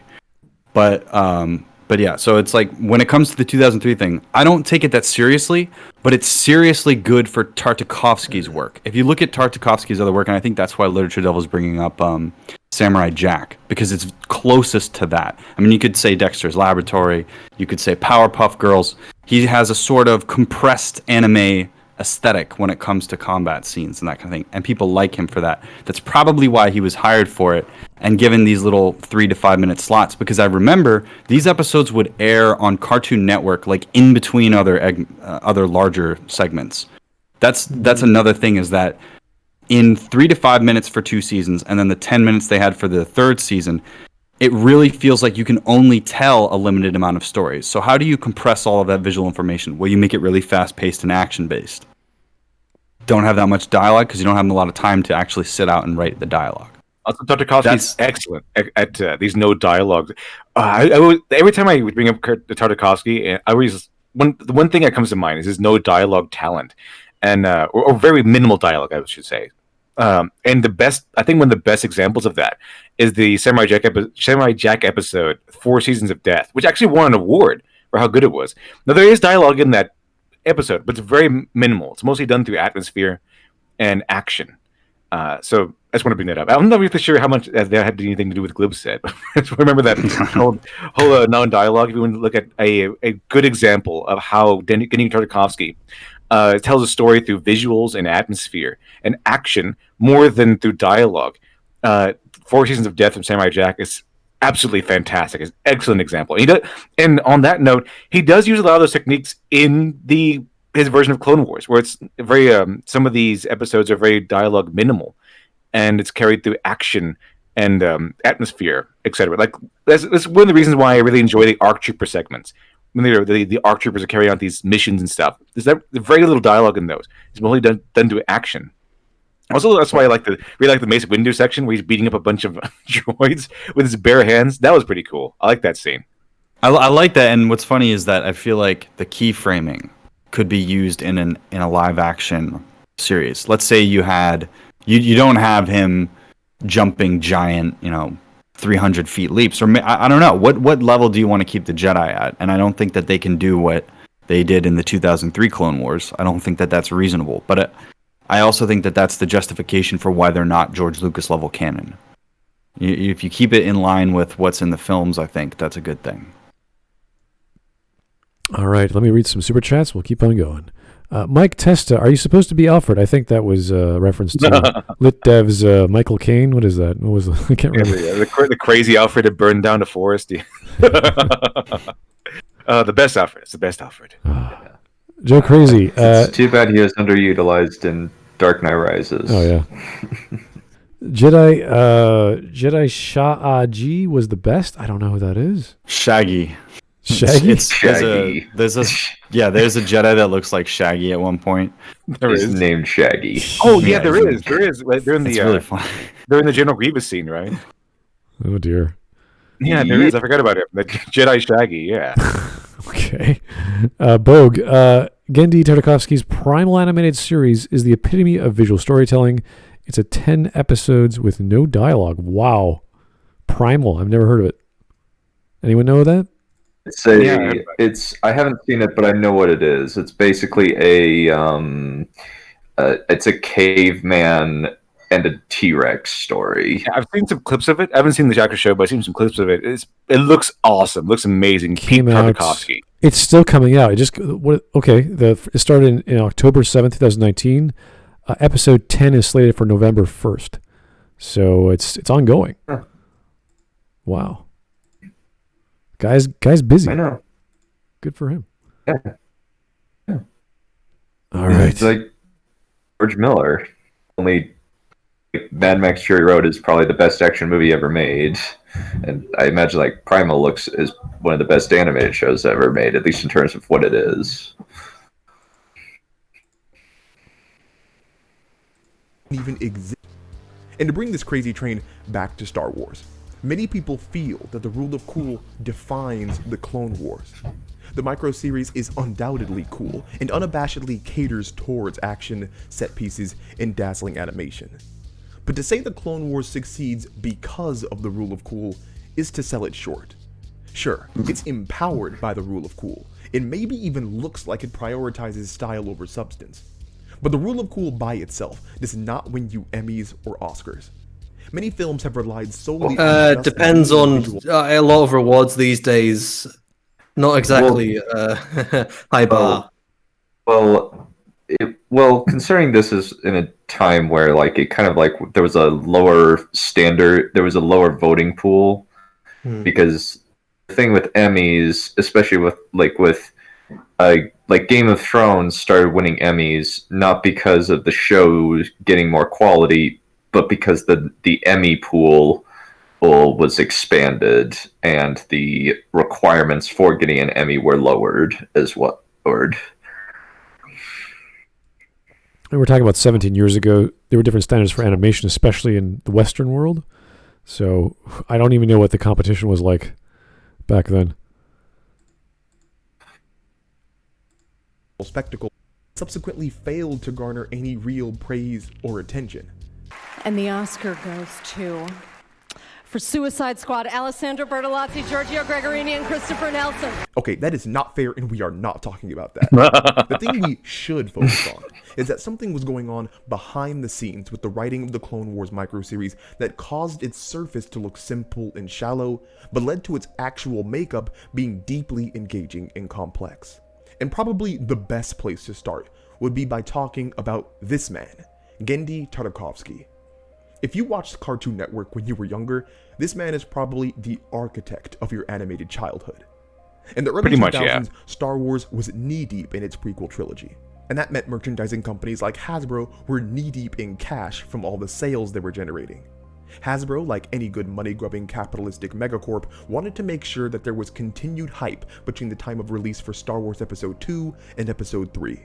LucasArts promptly contacted Cartoon Network, who had done great work for Hasbro with Transformers, leading to LucasArts proposing an idea to create a Star Wars micro-series. The notion was to air 60-second Star Wars shorts before and after primetime cartoons in order to whet the appetites of kids for Revenge of the Sith. Cartoon Network, liking money, eagerly... I also like money. Liking money? These dumb capitalists. Does he also hate capitalism? I guess we have something in common. Is he also one of those people who hate capitalism? No, I hope think he so. is. I don't Anybody know. who hates capitalism, turn off your monetization. He's Don't take super chats. I would turn it off if I had it.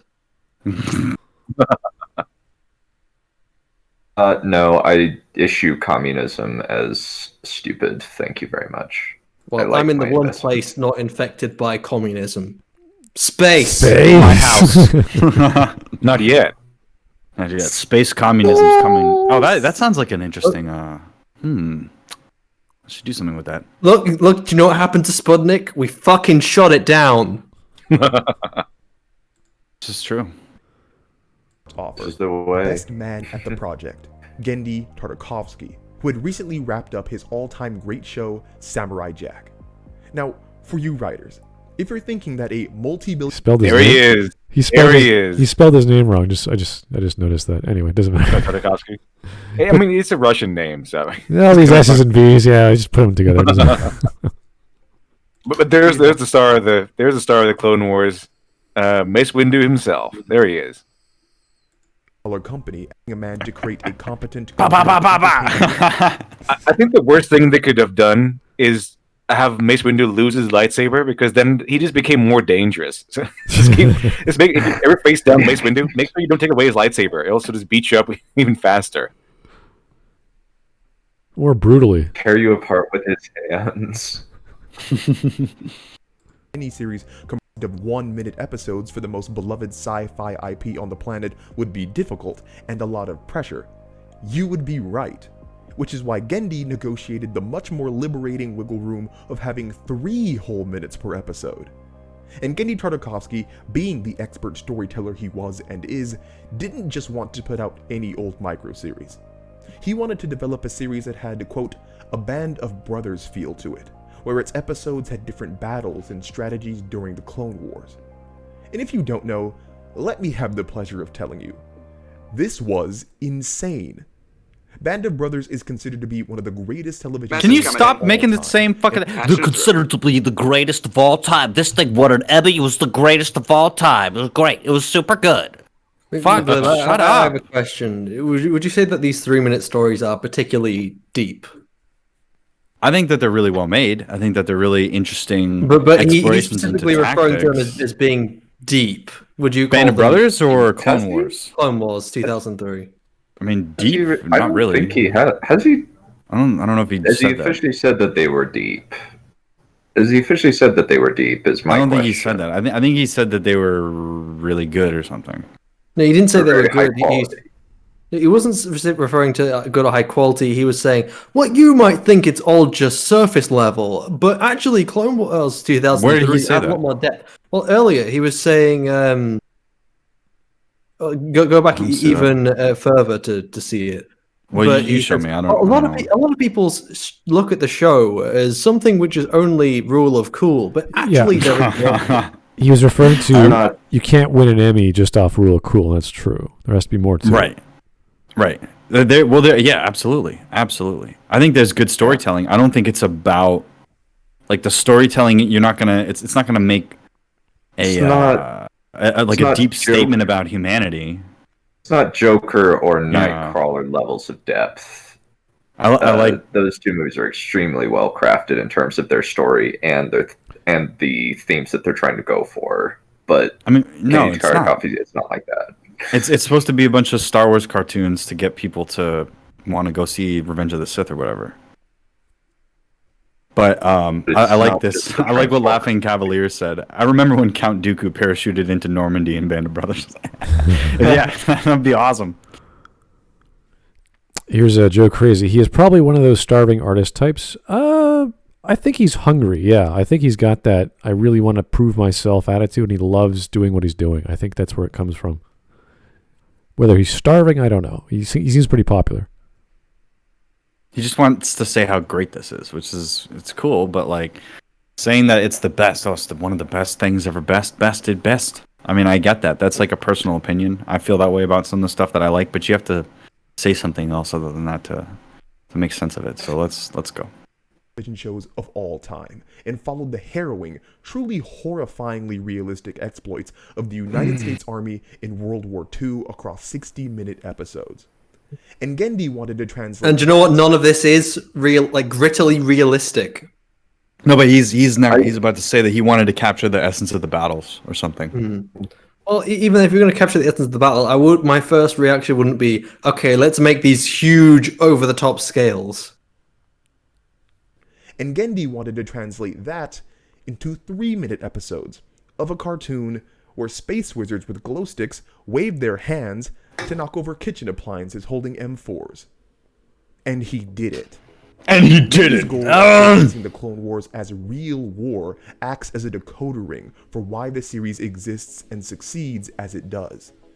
Genndy understood the limitations of what a micro-series like this could be, and instead of trying to cram a Star Wars story into 3-minute episodes, he told war stories that just happened. War stories. The war story. That's Rewrite War. your script. Delete video. Rewrite script. war. hate this video. War stories. I love the 2003 Clone Wars That's thing, true. but this video should be like 5 minutes long. It should be like just explaining. Yeah, the Clone Wars was this thing in 2003 to promote Revenge of the Sith. It was aesthetically pleasing in the way that it showed how the different units that both sides used in battle could create interesting little narratives. End of discussion. Here is 210505. Look up Scorn. It's an FPS horror game. It's creepy. I've never heard of it. Scorn. When did it come out? The Scorn Lance. Sorry, I was going to say Scorn is, I think, a Serbian game that's coming out that has a sort of fleshy Geiger style to it. It's going to be like a horror game with some shooting elements. Oh, okay. But the people who made a Serbian film, I am okay with it. No, I mean, it's not a Serbian film, but it is Serbian, I think, this is the company, because it's like it's this really flesh horror, body horror, existential horror setting. I was reminded of Atomic Heart. I know that was a big thing last year. I can't wait to play that. I know. Did you see that? Have you seen any of the gameplay? Just the video from last year. No. There's new gameplay that shows that that was like pre-rendered and that kind of stuff. But the gameplay actually looks like they developed it and it's fun. I also want to play that. It looks like BioShock mixed with some Dark Souls melee. Very Russian. I like that element of existentialism from Russia. It's always nice to see other people on the post-Soviet absurdism. So right now we're looking at Lancer droids in ancient Greece. That's cool. Glass windows. Just like how in the like PT, the movies. Yeah, like Naboo is Normandy. I thought it was supposed to be like Venice. Yeah, it doesn't matter. That's the same shit to George. Somewhere in Europe, that's romantic. With nice settings. I really enjoyed the I remember watching like episode 2, and I was like, really? I don't think all this Venice feel is like very Star Wars. Like, I'm not asking for technology all over the place, but there's just sort of like a aesthetic to Star Wars. It feels kind of rustic in a lot. He went backwards. He went like, okay, it's like the 1930s Art Deco. Boom. Okay, they're in this ancient civilization that is all peaceful and that kind of stuff. And then he made Naboo, and I just think that it's like stupid that Naboo is near Tatooine in any way because they're completely different. Hey, look, it's like having it's like New York directly next to some gangster. Actually, no, that's where that could happen. Someone was mentioning that because I was saying like, what do you? It's like putting European state next to an African state, and they were like, yeah, but did you see that? Like Algeria and Tunisia and all this stuff. I was like, okay, yeah, but that means that there's a cultural interchange that's present in history that you can see today. Tatooine and Naboo do not overlap in any way, so invalid. Anyway, so let's go. I do find the Lancer droids kind of stupid. It's like, drive me closer, I want to hit them with my lance. I think prequel trilogy is stupid in general, so... Yeah, that is... I would concur. The trilogy, yes. The era, no. Yes. What about that no, the era. The era is stupid, Shiny. The idea that everybody doesn't have droid troopers is stupid.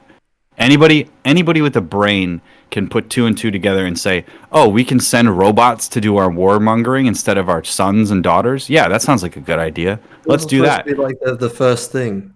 Like remember the first time anyone's ever done that. Pieces of art, artwork where they had like that guy in the X-wing just slicing a side of a ship or side of a Star Destroyer with his lightsaber. That was good. Strap me closer. The droids before were like security, and then they became an army when all the companies came together to form an army. Yeah, and then it's you like, can if you look at the battle at the droids, same they're time not exactly the best warriors, are they?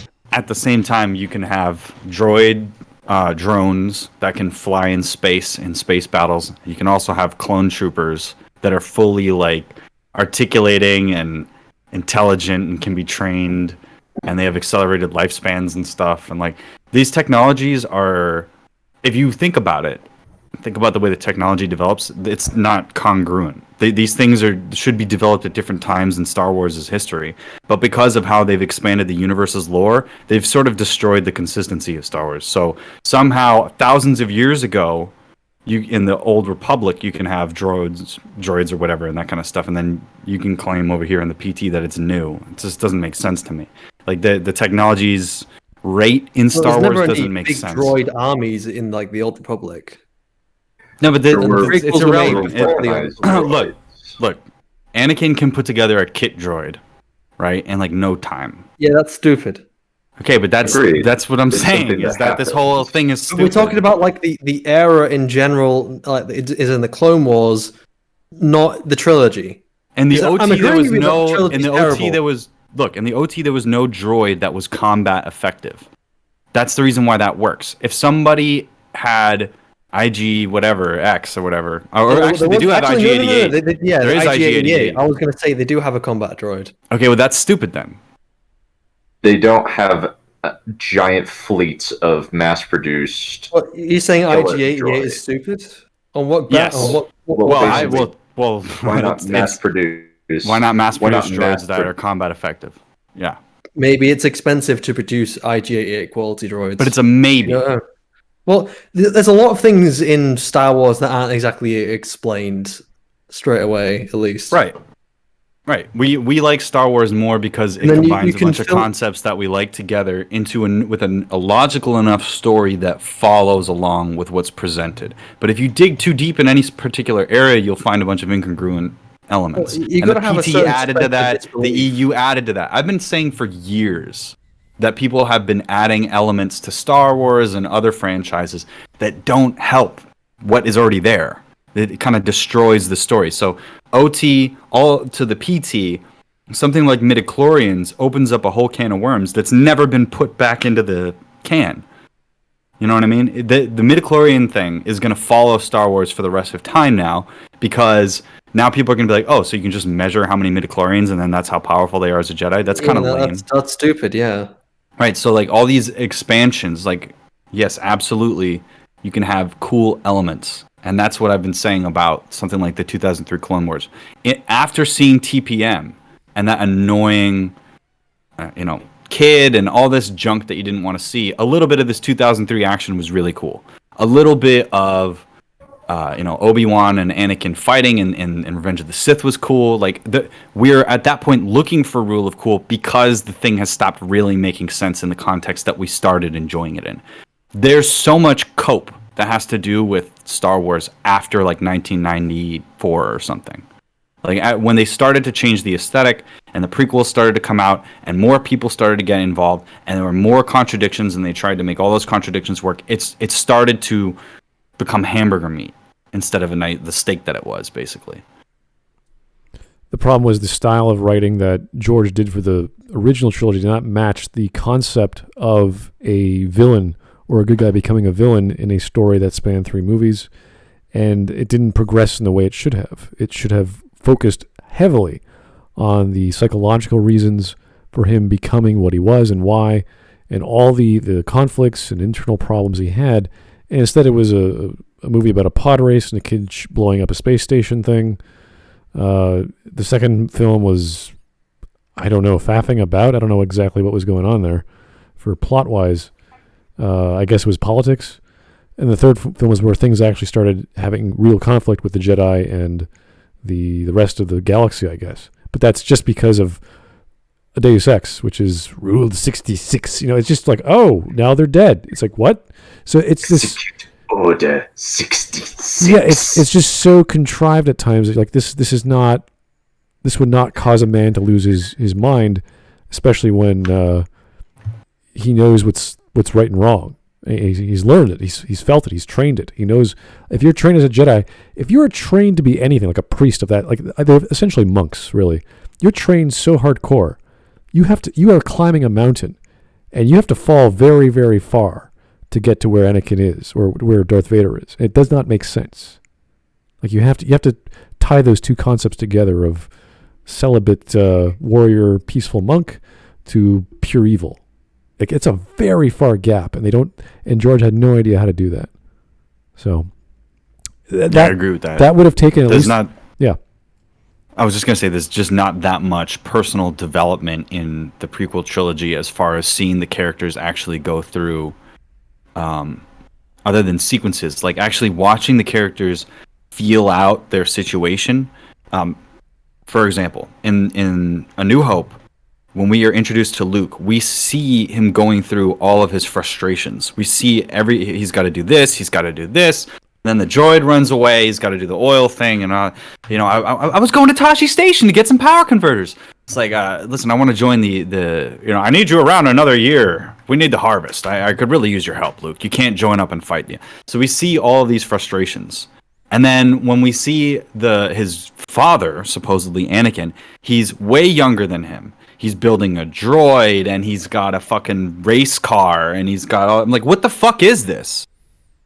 He's a slave on Tatooine, and he's got a better life than Luke, or like the same shit. Like, that doesn't make any fucking sense. He's 11 years old. So I'm watching all this shit, and then there's not the moments that you get to see. You don't see Anakin talking to the space fighter guy or whatever, the freighters that say, yeah, like the Jedi or angels or whatever, and telling him the story. You don't get to live Anakin's life. You sit down at a table, and it's a bunch of people talking about the situation. Or you sit down and you talk about the situation. And then Jar Jar makes a joke, or he tries to get some apples across the table with his tongue. Like, there isn't these slow, steady moments of a character feeling what is happening to them in the prequels. You just get told what is happening. Glib, it's a movie for 12-year-olds. So is Cuties. Oh boy!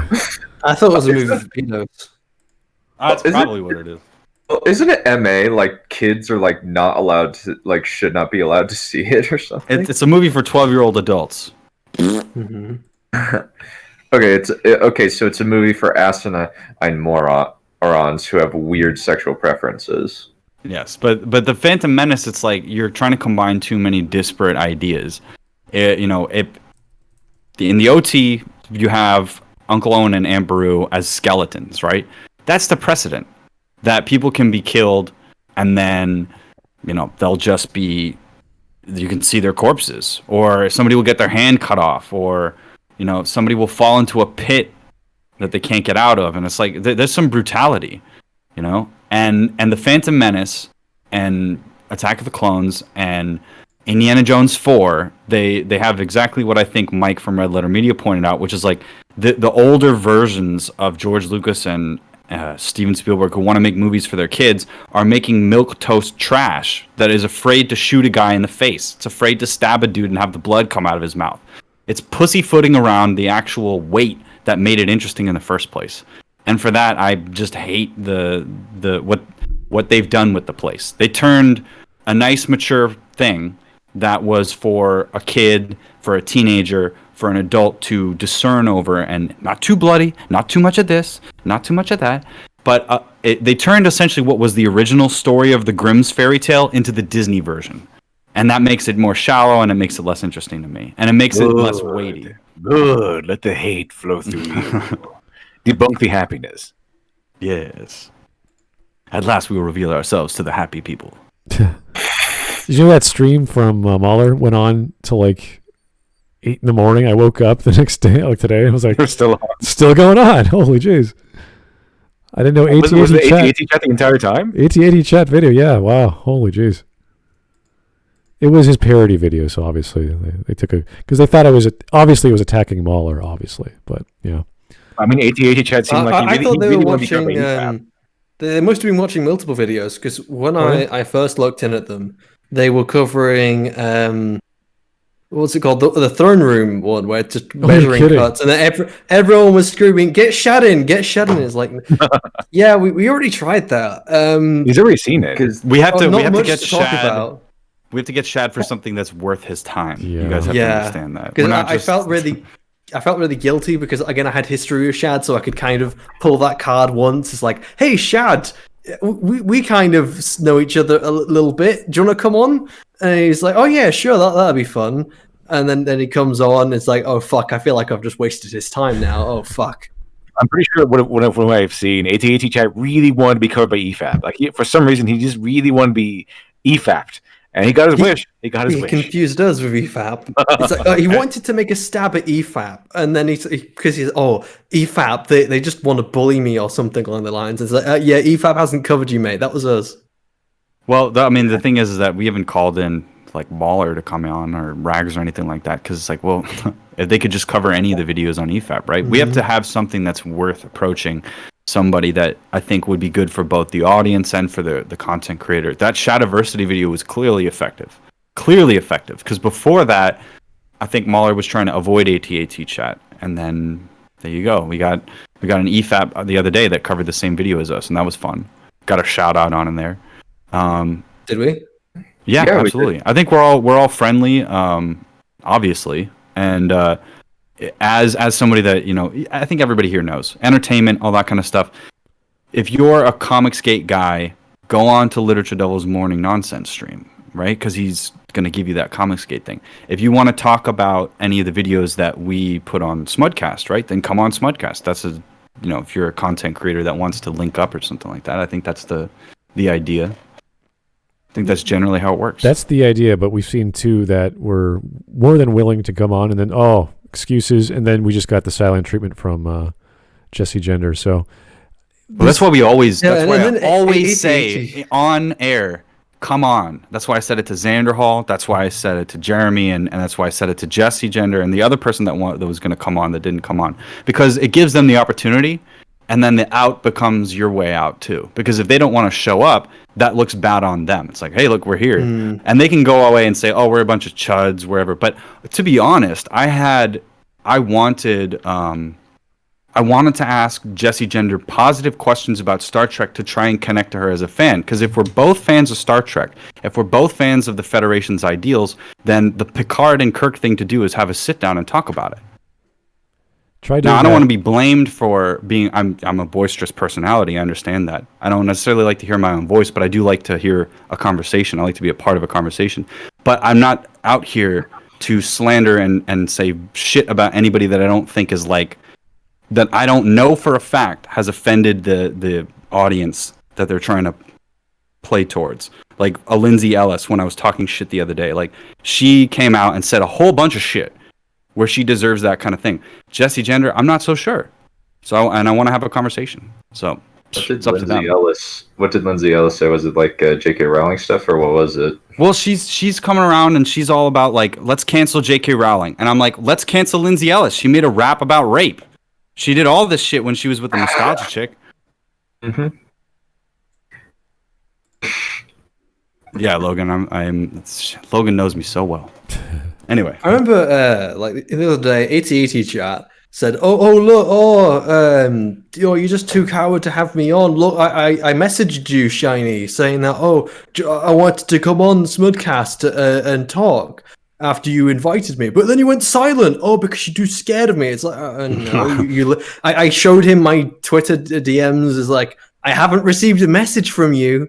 He's like, I must have sent it. I must have just tweeted at you, and then just haven't fucking seen it. Then have I? Oh, but you're more than welcome to come on. It's like, oh yeah, sure. I'll just send me a Discord friend request. Sent him a friend request. To this moment, still hasn't accepted the friend request.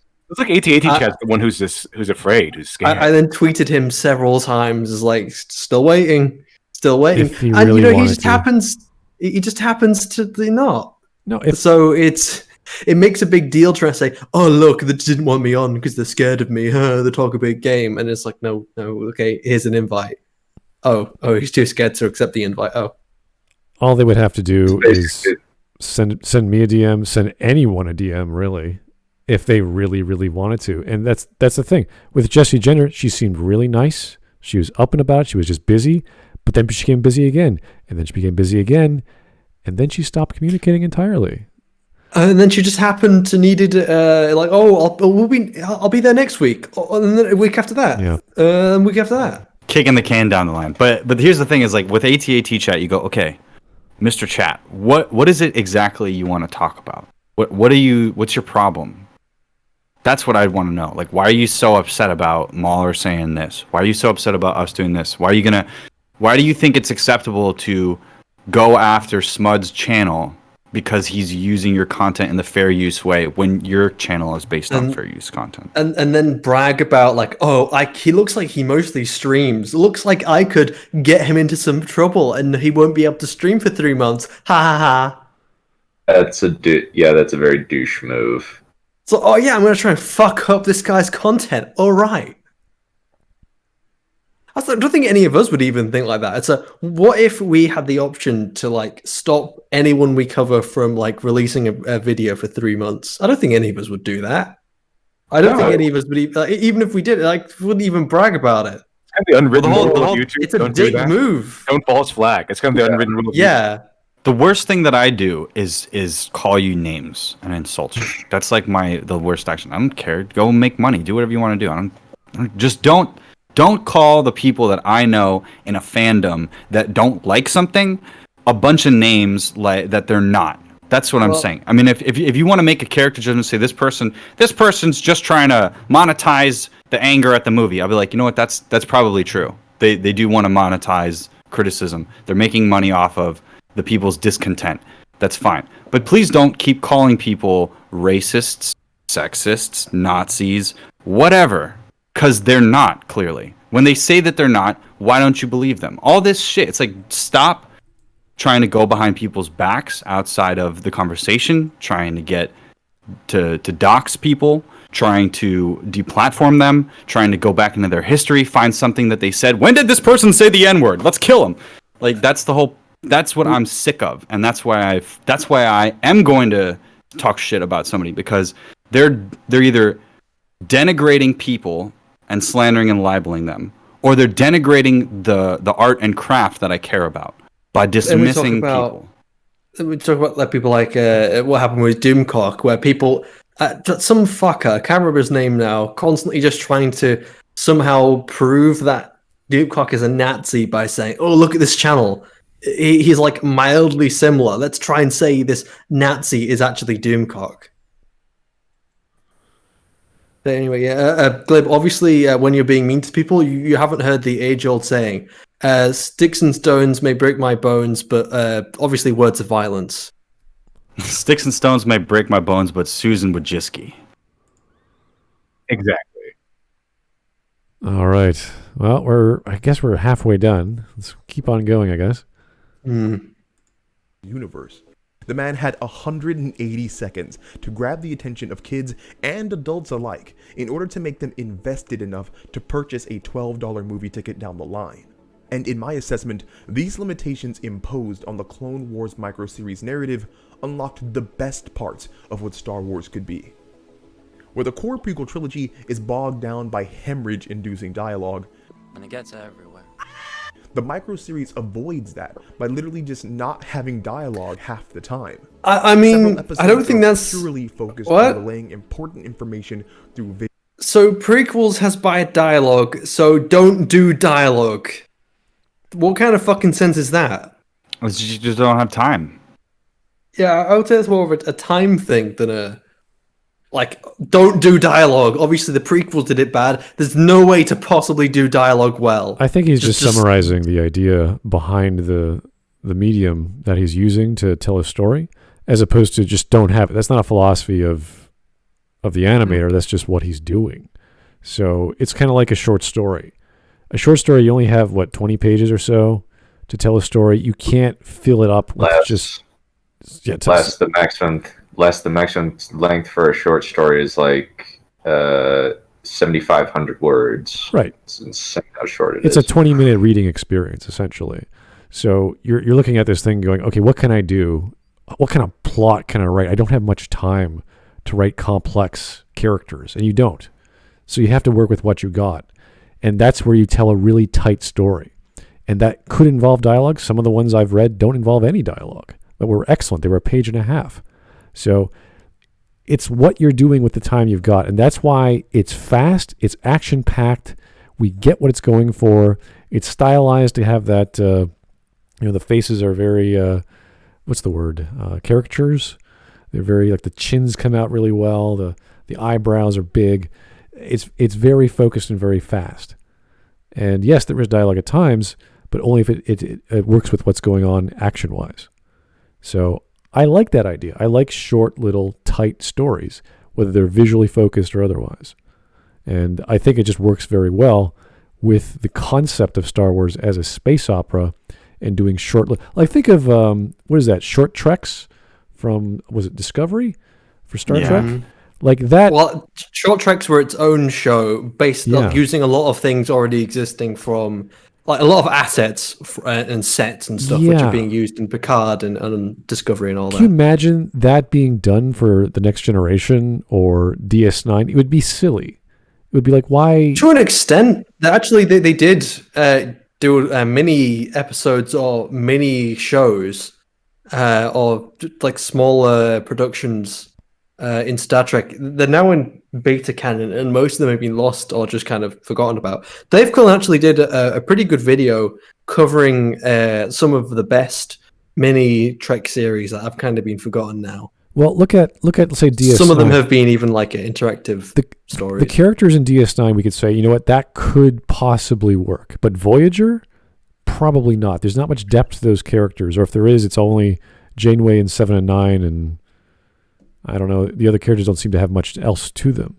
So you can't just get you can do it, but it'll be very saccharine sweet. It'll be very like pop rocks. It's like, oh, boom, there it goes. That's it.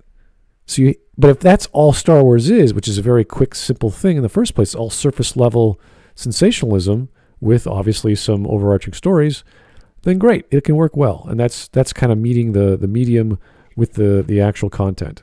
So I think in this regard, it's actually not a bad mix. I personally don't like the animation style, but for what it's trying to accomplish, I think it's doing it effectively. Visual storytelling and character action. Much of the dialogue that does appear is in relation to the events of the war and conflict itself. Where the core series might spend time bringing the narrative to a crawl to explain world building, I've been wondering, what are midichlorians? Or worse, commercial trading alliances, the micro-series doesn't bother because it doesn't have time for that. And even when it does, it doesn't matter, because the focus of the story requires no exposition, because the focus of the story is not really the machinations of the Sith, or the all-powerful presence of the Force, or the prophecy of the Chosen One. I thought something else was coming up on top of the screen there. Never mind. This is war, and how violent, unpredictable, all-consuming, and widespread it is. Yeah, that's all of which need no exposition, save for what can be shown visually. I agree with that. I think that's the highlight of the 2003 Clone Wars. It's kind of inconsequential in the grander scheme, but it's threaded into what your imagination is thinking about the battles. The series always keeps us centered on a few key characters as they accomplish their specific goals. The Clone Wars micro-series allows us to simultaneously touch all parts of the galaxy. The Clone Wars at the time gave audiences the widest scope of any Star Wars story. We got to individually follow Obi-Wan, Stormtroopers, Anakin, Clones. Yoda, Padmé, Mace Windu, Ki-Adi-Mundi, Asajj Ventress, and many others. Obviously, this means he's a fake fan. The Didn't know what micro-series clones were. Felt like there was no main character, which worked well in achieving the narrative's goal of making us feel like this was an intergalactic war that affected all people equally. Where the core series was limited by the reality of what human actors could do coupled with CGI, the Clone Wars micro-series used animation to show us Jedi in their purest form. In my Incredibles video, I talked about Not about pure, I would say just in fighting. Good fights. Extreme, maybe. Pow, pow, pow, pow, pow, pow. That's all I can say on that. Brad Bird's view on animation being caricature. And that's not the reason to do animation anyway. The reason to do it is caricature. It means reducing something to its essence. So it becomes this, it's almost like boiled down to its essence. Well, animators do that not only with the style of how something looks, but how it moves. I would agree. I mean, that's not how I would define essence of a visual character. But when you're talking about getting the right pose, getting the right scene, you have keyframes, you have this exact image in your mind, and you want that look to be a certain way. And you do that specifically with animation, especially hand-drawn, because everything is pure. It's all visual. It's all in your head. I want this to look exactly the way I want it to look. Whereas you can't always get that in real life, even with CGI. You can't always get the perfect looking effect or the perfect looking camera angle with whatever scene you're shooting. With this, even though it's 2D, it looks flat. Like you can see, okay, there's some shading here, got some lighting over there. There's not too much dimension to the animation. I guess the first few episodes. So we get that, but what you're allowed to do everything else. When you see the animation of the fighting we just saw, it's fast and crazy. You can't do that in real life. You can't do that as effectively in 3D.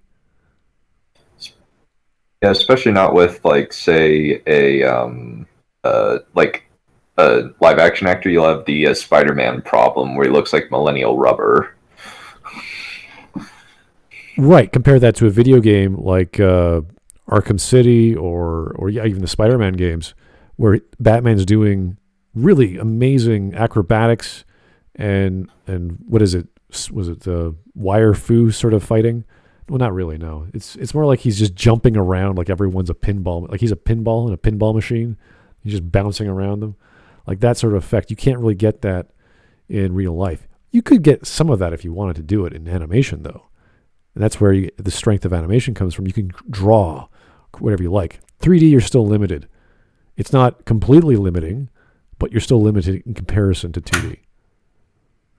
You just need to take all the time to draw out all the frames. That outlook on animation's capabilities relates very well to the Clone Wars microseries. The caricature, that distilled essence, is on full display in the Clone Wars. Samuel Jackson, as cool as he is, could never get away with doing this, because it would look silly and impossible. But animated Mace Windu? No problem. Yoda in Episode 5 wowed us by slowly lifting an X-Wing with the Force. But Clone Wars Yoda can flash his fingers and banish entire tanks in dropships to the Shadow Realm. One of the biggest reasons the Clone Wars miniseries is so beloved by Star Wars fans is because it shows the Jedi. Yeah, this one everyone's power was ramped up to 11. Maybe will ever be. The animation of the series allows the Jedi to be the truly awe-inspiring galactic warriors that Star Wars has always built them up to be. Punching the droids to death. That's awesome. Treats them as equivalent to whole armies. And I'm not being hyperbolic. I mean that literally. I have a visual. Jedi? I think so. How many? 1,000? No. 80? No, sir. What? 50? Less. 40? Come on, how many? 2. And that establishment of the Jedi's overwhelming power directly contributes to the most threatening antagonist in Star Wars history, animated Grievous.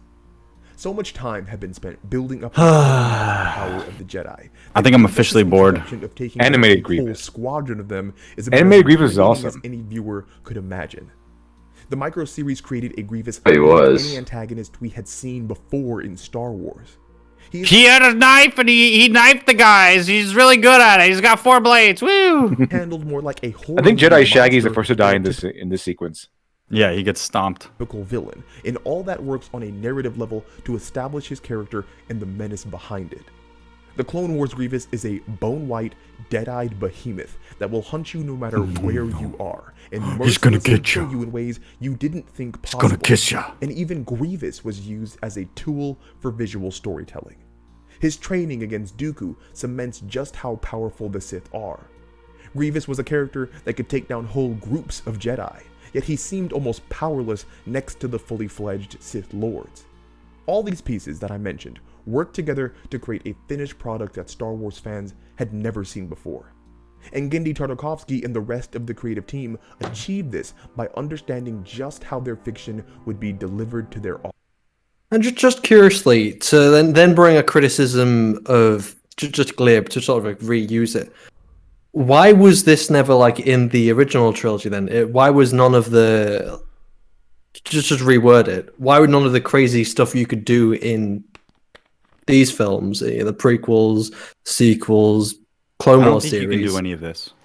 I know you... No, but... I don't think it's physically possible, number one. And number two, I don't think that was the intention. No. But just because you said that the same thing about the droids, I was curious about what your reasoning would be. Well, obviously, because this is something you really enjoy and you hold in high praise. But I just think it's well made. Well, that's putting it in high praise. Okay. At least what you were inferring, it made it high praise. And I just wanted to ask the same question you were asking before. So why, if obviously it's very crazy and insane and lots of backflips, But then why did we never see that power level with someone like Vader, who is supposedly a very powerful Force user? Obviously, we know the meta, but if that's a problem over there, I'm curious about what your response is to this. What do you mean? I'm missing something, because what's in this TV series is not possible in the real world. Yes, with whatever effects from 1977 to 1983. But it's also not supposed like to be internal... G-level canon. It's not. This is supposed to just be little tidbits of fun. You're talking about like internal consistency of the series. So it's not internally consistent with the series. Yeah. It's kind of just the point where kind of like you admit, all right, the series is screwed, just go nuts.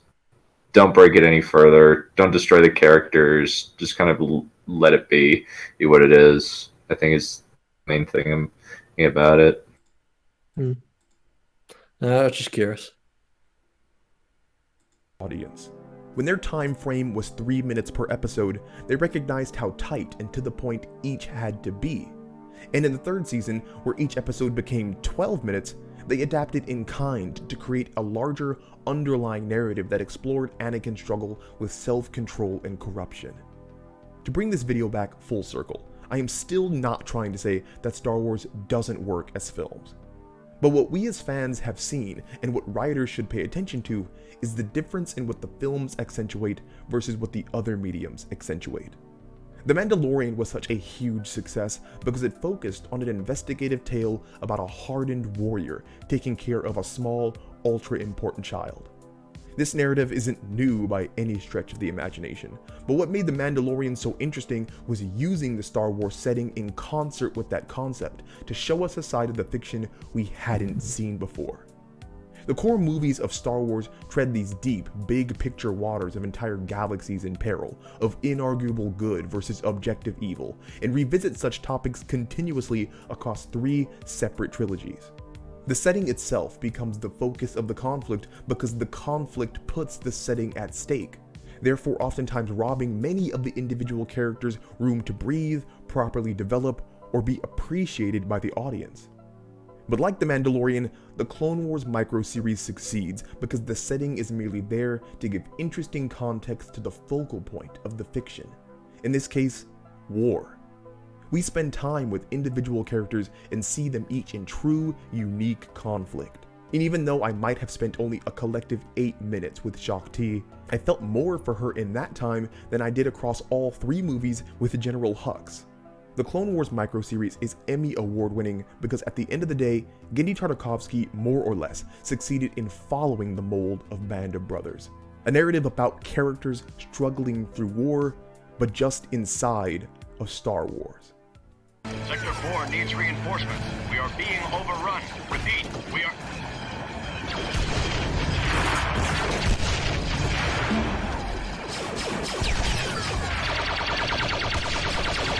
You need a Cisco to help fight off super soldiers with bare hands.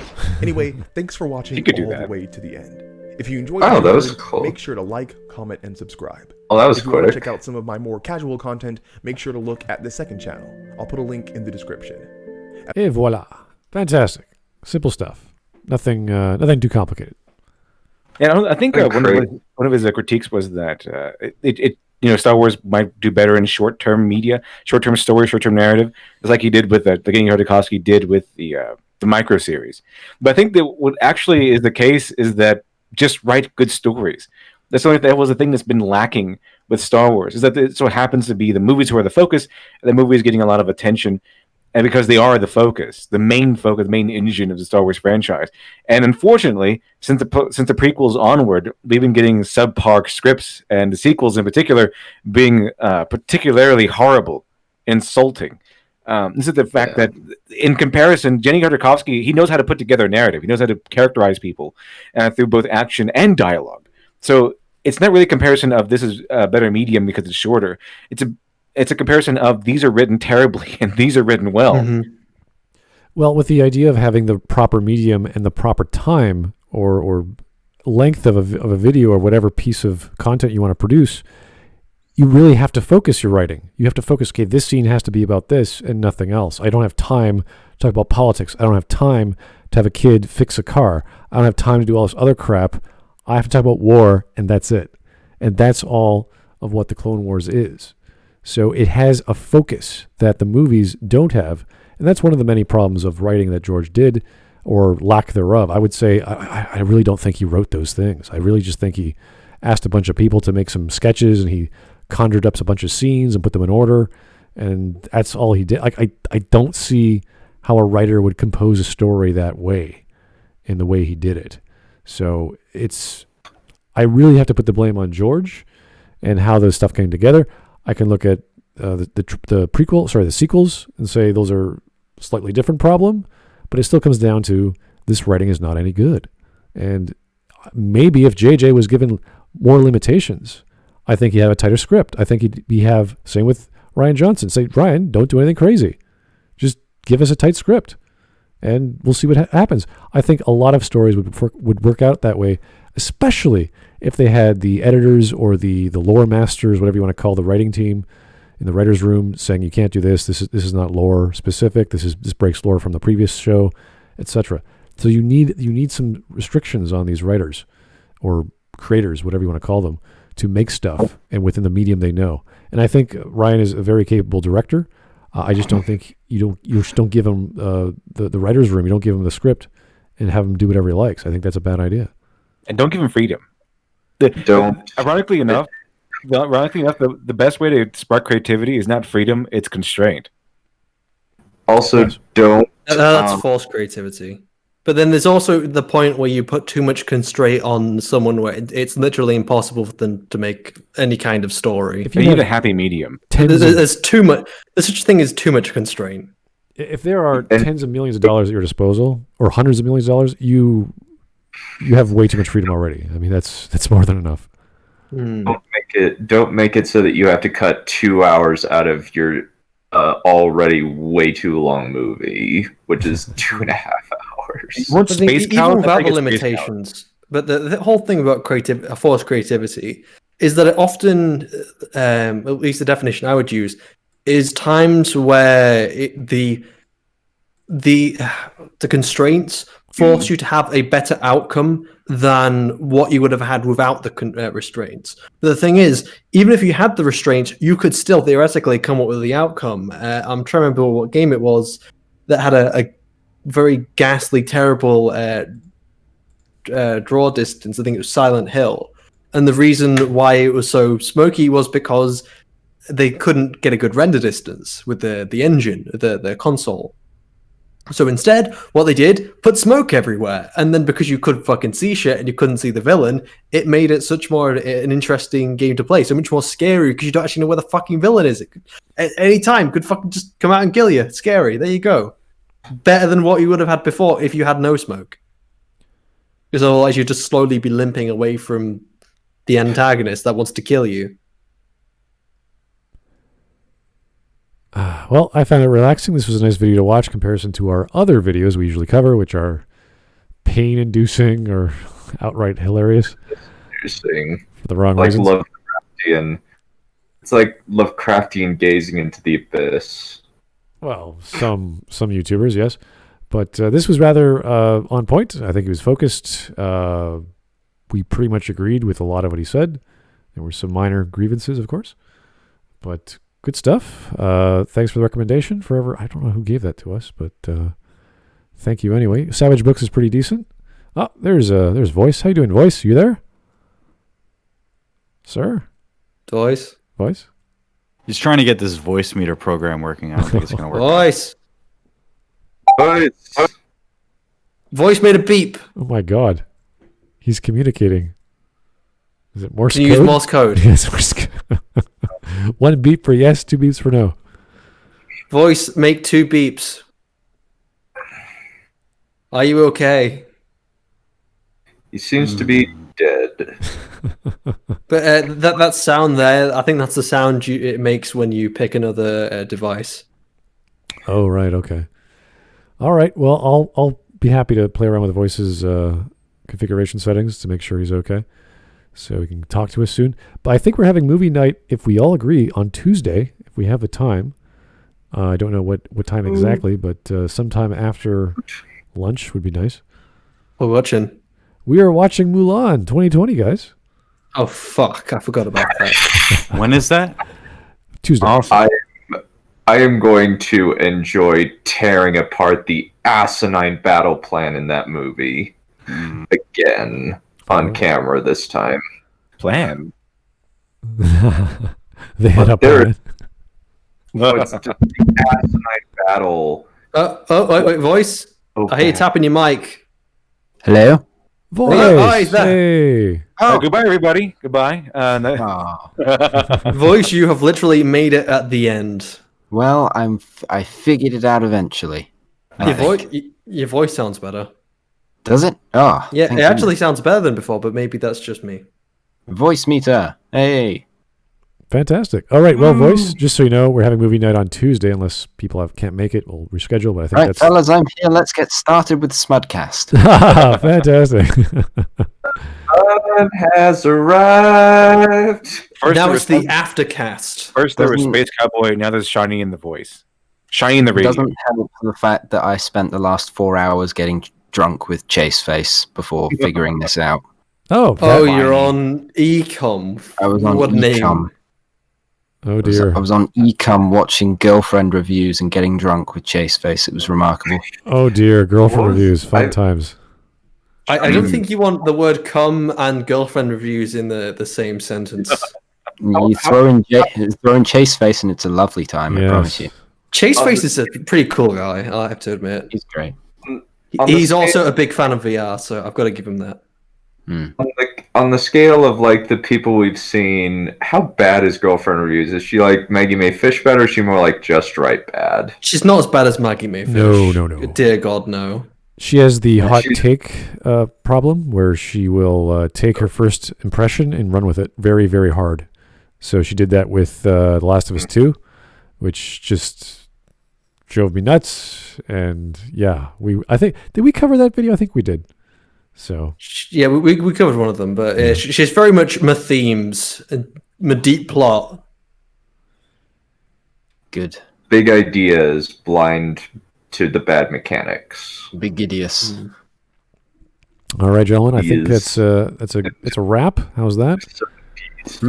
But hopefully we'll have time either Monday or Wednesday to do another Smudcast. But Tuesday we're doing our Mulan movie night. I don't know who wants to record. If I record, obviously it's not going to be the same because I can only capture what my screen sees. But if you want the same Smudcast example, I'll be happy to record someone else streaming.